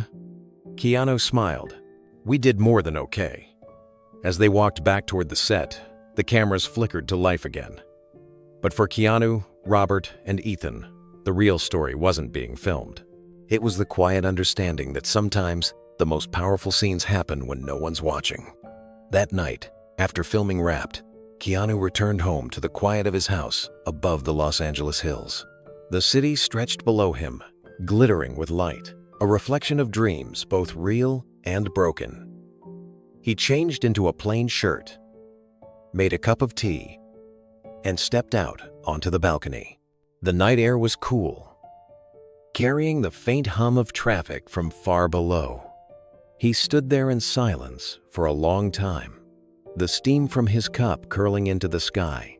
This was his ritual after long days' stillness, reflection, and memory. But tonight felt different. There was a weight in the air, not heavy, but sacred, as if something inside him had finally come full circle. He thought of Ethan, the boy who once stood trembling in a parking lot, now standing tall in front of the next generation. He thought of Robert, who had turned his own pain into wisdom and humor, who had learned how to live unashamed of his scars. And then, inevitably, his thoughts turned to River. It had been decades, yet the memory still felt raw.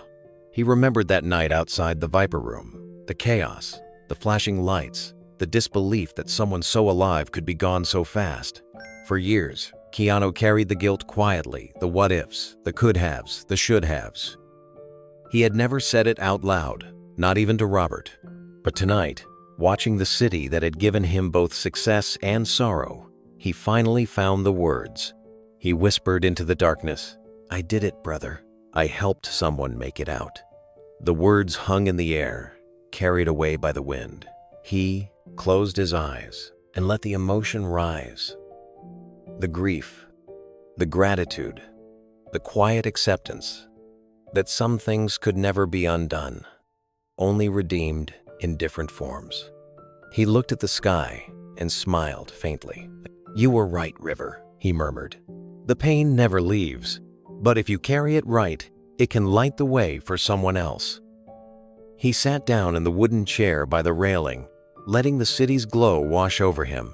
Somewhere below, a siren wailed, then faded, a reminder that there were still people out there lost in their own darkness, still searching for someone to reach out a hand.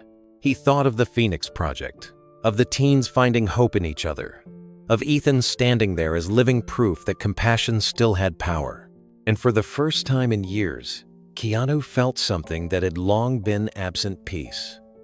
Across town, Robert Downey Jr. sat in his own home, the soft hum of jazz playing from an old speaker in the corner. His teenage son, Exton, was sitting on the couch beside him, half watching a movie on mute. Robert had been unusually quiet all evening, lost in thought. Finally, his son glanced over. "You okay, Dad?" Robert smiled faintly. "Yeah, I'm good. Just thinking." "About what?" He hesitated, then leaned back, resting his arm along the couch. "About a kid named Ethan Walker. You wouldn't know him, but he reminded me who I was before the fame, before the chaos." His son tilted his head. "The guy from the story? The rehab thing?" Robert nodded slowly. "Yeah, that one." He reached for the framed letter that hung above his desk, the one Ethan had written a year before. He brought it closer, running his fingers over the words. "Two men who lost everything taught me how to start over." He smiled. That line, it's the kind of thing that makes you stop and take inventory. His son studied him carefully. "Do you ever miss the old days?" Robert chuckled softly. "Some of them, the good parts, the bad parts, I survived those. But I don't miss who I was back then. I miss who I was trying to be." He paused, taking a slow breath. "That kid reminded me of that man. The one who still believed change was possible." Exton smiled a little. "I think you became that man, Dad." Robert looked at him for a long moment, emotion rising unexpectedly in his chest. "I hope so," he said quietly. "Because that's what I want you to remember. Not the movies, not the fame. Just that no matter how far you fall, you can always get back up. Always." His son nodded, then leaned against him. They sat there for a while, the city lights flickering beyond the windows. Robert felt something rare and sacred in that moment, the quiet satisfaction of having finally turned his mistakes into something that mattered. Later that night, after his son went to bed, he walked out onto his own balcony. The stars were faint against the city's glow, but they were still there, steady and ancient. He took a deep breath and whispered to the night, "You did good, kid." Meanwhile, across the hills, Keanu remained on his balcony, lost in his own quiet reflection. The wind rustled the trees, and for the first time in a long while, he let himself feel everything: the loss, the love, the redemption that came from keeping a promise long overdue. He thought again of River, of the laughter they once shared, of the countless conversations about life and purpose. He imagined what River would have said if he'd been there to see it all: the transformation, the lives touched, the small miracle born from tragedy. Maybe he'd laugh and say, "You're finally getting it, Keanu. It was never about fixing the world. It was about being there for one person when it mattered." Keanu smiled at the thought. The night stretched before him, vast and quiet. Somewhere out there, the world kept moving, people fighting, falling, rising. Again, he knew he couldn't save them all, but maybe, just maybe, he'd helped someone find the strength to save themselves. In another part of the city, Robert raised his glass of water toward the night, as if toasting an invisible friend. And in that silent connection between two men who had fallen and risen again, there was no noise, no applause, no cameras, just the quiet, eternal rhythm of redemption continuing to echo through the lives they'd touched. Months passed, and Ethan's life began to take a new shape, one built on purpose, not survival. He continued mentoring at the Phoenix Project, but a different kind of calling started to grow within him. During one group session, a young woman named Tessa spoke about how she wished people could see what recovery really looked like: the fear, the laughter, the tiny victories no one noticed. Her words lingered with Ethan. That night, he sat in his apartment staring at an old camera Keanu had gifted him after his graduation. "Use this to tell the truth," Keanu had said. Ethan finally understood what he meant. He began filming small stories around the center. Nothing fancy, just handheld footage of the teens talking, painting, or laughing together after therapy sessions.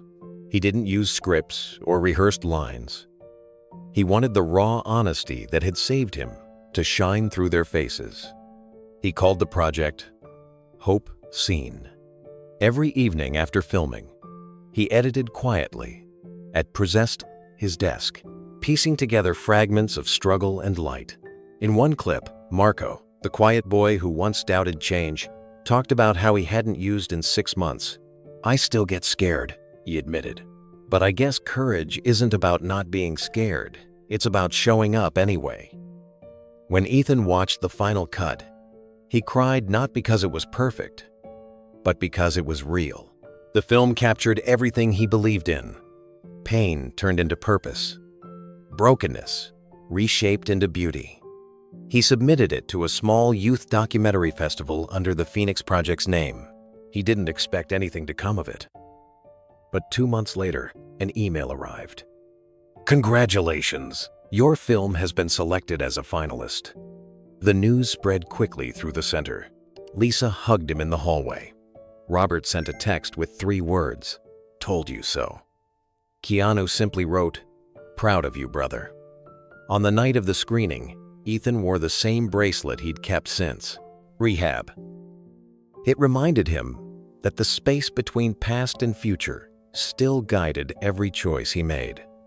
The theater was modest, a small hall filled with families, students, and artists.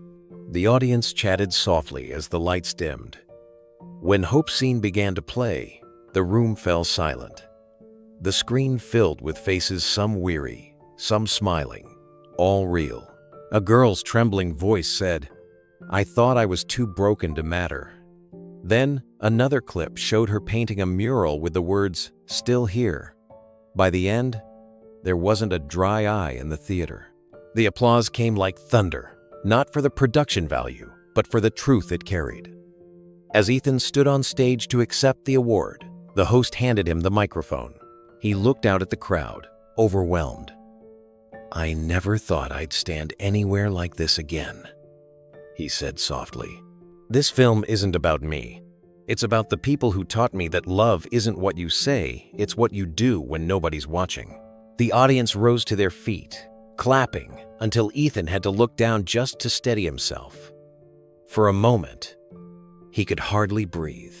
He had imagined this night so many times, but it had never looked like this. No red carpet, no spotlight, just a small stage and a room full of hearts that understood what he was trying to say. When the applause began to fade, he continued, "I want to thank the Phoenix Project for giving me a second life," he said. "And 2 people who taught me that saving someone doesn't mean changing them. It means walking beside them until they can walk alone." The crowd cheered again. Cameras flashed, but Ethan's eyes drifted toward the back of the theater. In the final row, 2 familiar figures sat quietly, half hidden by the dim light, Keanu and Robert. Neither wore suits. They weren't there for publicity or applause. They were just there to show up, as they always had. Keanu gave him a small nod, the same kind he'd given on the night he'd found him years ago. Robert raised a hand and mouthed, "You did it." Ethan smiled, fighting back tears. "This," he said into the microphone, "is what love looks like." After the ceremony, as people mingled in the lobby, Keanu and Robert stayed near the back, watching from a distance. Ethan spotted them and pushed through the crowd, still holding his award. When he reached them, he laughed. "You 2 couldn't even sit in the middle?" Keanu shrugged. "Didn't want to steal your spotlight," Robert grinned. "Besides, we already had the best seats in the house." They all laughed, and for a while, none of them said anything else. It was enough just to stand there, together again, surrounded by the hum of voices and camera shutters. Keanu finally broke the silence. "That takes real courage." Ethan shook his head. "I just told the truth." Robert clapped a hand on his shoulder. "Exactly. And that's the hardest thing any artist can do." Outside, the night was cool, the city lights stretching endlessly. The 3 walked down the sidewalk side by side, unnoticed by most of the crowd still celebrating inside. Ethan stopped for a moment and looked up at the sky. "I used to think my past was something I had to run from," he said quietly. "Now I see it's what led me here." Keanu smiled. That's redemption, Ethan. Not forgetting the pain, transforming it. Robert nodded in agreement. And that film of yours? It's going to save people. You just made something that will outlive all of us. Ethan swallowed hard, emotion thick in his voice. If it helps even one kid who's lost, then that's enough. They reached the corner, where their paths would part. Keanu had to return to set the next morning. Robert had a flight for a charity event, and Ethan, he was already planning his next documentary. Before they said goodbye, Keanu placed a hand on Ethan's shoulder. Don't ever forget, he said. You're proof that love, when it's real, never needs to be loud. Robert smiled, slipping his hands into his pockets. Guess this is what happy endings actually look like. Ethan nodded, his voice quiet, but firm. No. This is what new beginnings look like.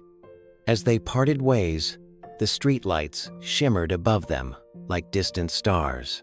Keanu and Robert disappeared into the night, and Ethan stood for a moment, holding his award under his arm, the bracelet still around his wrist. The world felt vast and open again, but this time, he wasn't afraid of it. He walked away smiling, ready to keep telling stories that turned brokenness into hope. Proof that love's quiet work could change the world, one unseen act at a time. The years that followed were quiet, not in the sense of silence, but in the rhythm of a life finally at peace. The story of Keanu Reeves, Robert Downey Jr., and Ethan Walker faded from the fore headlines, but its echo lived on in classrooms, recovery meetings, film workshops, and in the hearts of those who saw in it a reflection of their own journey. At the Phoenix Project, a new plaque was added near the entrance. It read, "Founded on compassion, built on second chances." Each day, new faces walked through its doors, carrying pain, shame, and hope. Many of them didn't know the full story of how it began, but they didn't need to. The spirit of it was everywhere, in the laughter during group sessions, in the trembling hands holding cups of coffee before dawn, in the soft voices that said, "I made it another day." Keanu still visited when filming allowed. He'd arrive quietly, without announcement, and sit in on sessions, as if he were just another sponsor. Sometimes he helped in the art room, sanding wood frames for the students' paintings. Other times, he listened to their stories, never offering advice unless asked. "You already have the answers," he'd say. "You just need someone to believe you do." Robert's visits were different. He brought energy, humor, and a touch of chaos. He'd gather the teens in a circle and tell stories about mistakes that turned into lessons. "You can't rewrite your past," he'd say, "but you can write what happens next." They loved him for his honesty and his laughter, the kind that came from someone who'd been to hell and made peace with the fire. And then there was Ethan. His office at the Phoenix Project was filled with photographs from his films, portraits of people who had once been lost, but now smiled without fear. He never saw himself as the face of anything. To him, he was just a reminder that transformation was possible. Every time he saw a new kid walk through those doors, eyes hollow and heart uncertain, he saw the boy he once was. The boy sitting in the back of a police car, praying for someone to care. And he knew exactly what to say. "You're safe now. You're not alone." Late one evening, after another long day of filming interviews for his next documentary, Ethan sat in his small office, looking through old photos. There was one of him, Keanu, and Robert on the set that day a year ago, sitting on folding chairs, laughing over coffee. Another showed the opening day of the Phoenix Project, the three of them standing under the hand-painted sign with the ocean behind them. He smiled and whispered to himself, "They didn't just save me, they changed everything." That night, Ethan stayed late in the editing room, finalizing his latest documentary. It was called The Space Between, It wasn't about addiction or recovery this time. It was about what happens after, about the quiet work of living a new life. The final scene featured clips from the Phoenix Project, the laughter of teens painting murals, the sound of waves in the distance. Over it, Ethan's voice played softly. If they could see the person I am now, I hope they'd know they saved more than one life that night. When he finished reviewing the final cut, he leaned back in his chair, staring at the screen until the image faded to black. Outside the window, the city glowed softly under the moonlight. For the first time, he realized that his story wasn't really his anymore.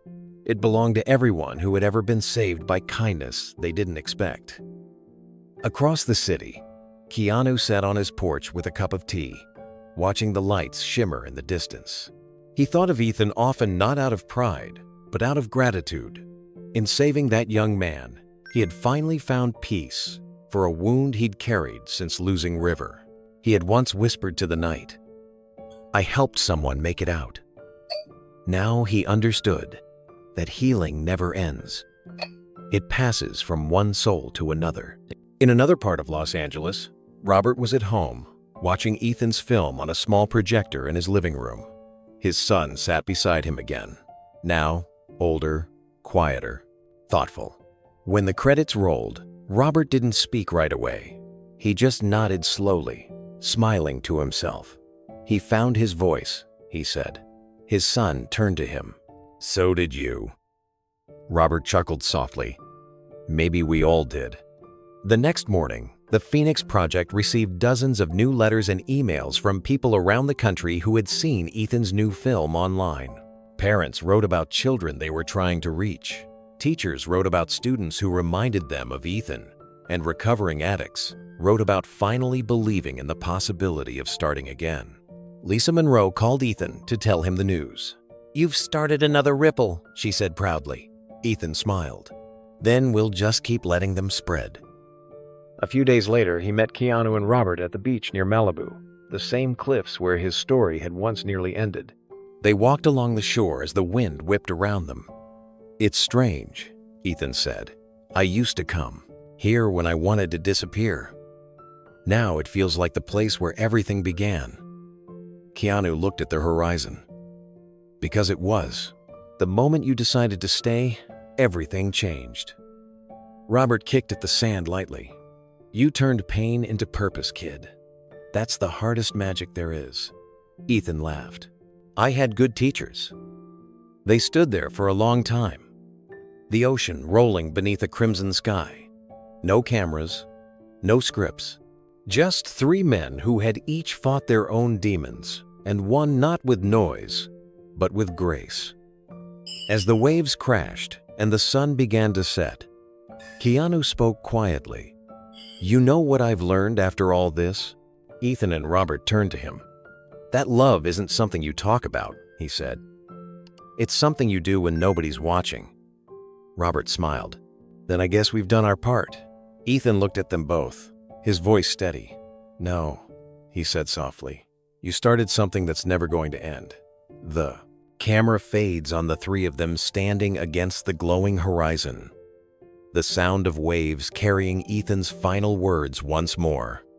"If they could see the person I am now, I hope they'd know they saved more than one life that night."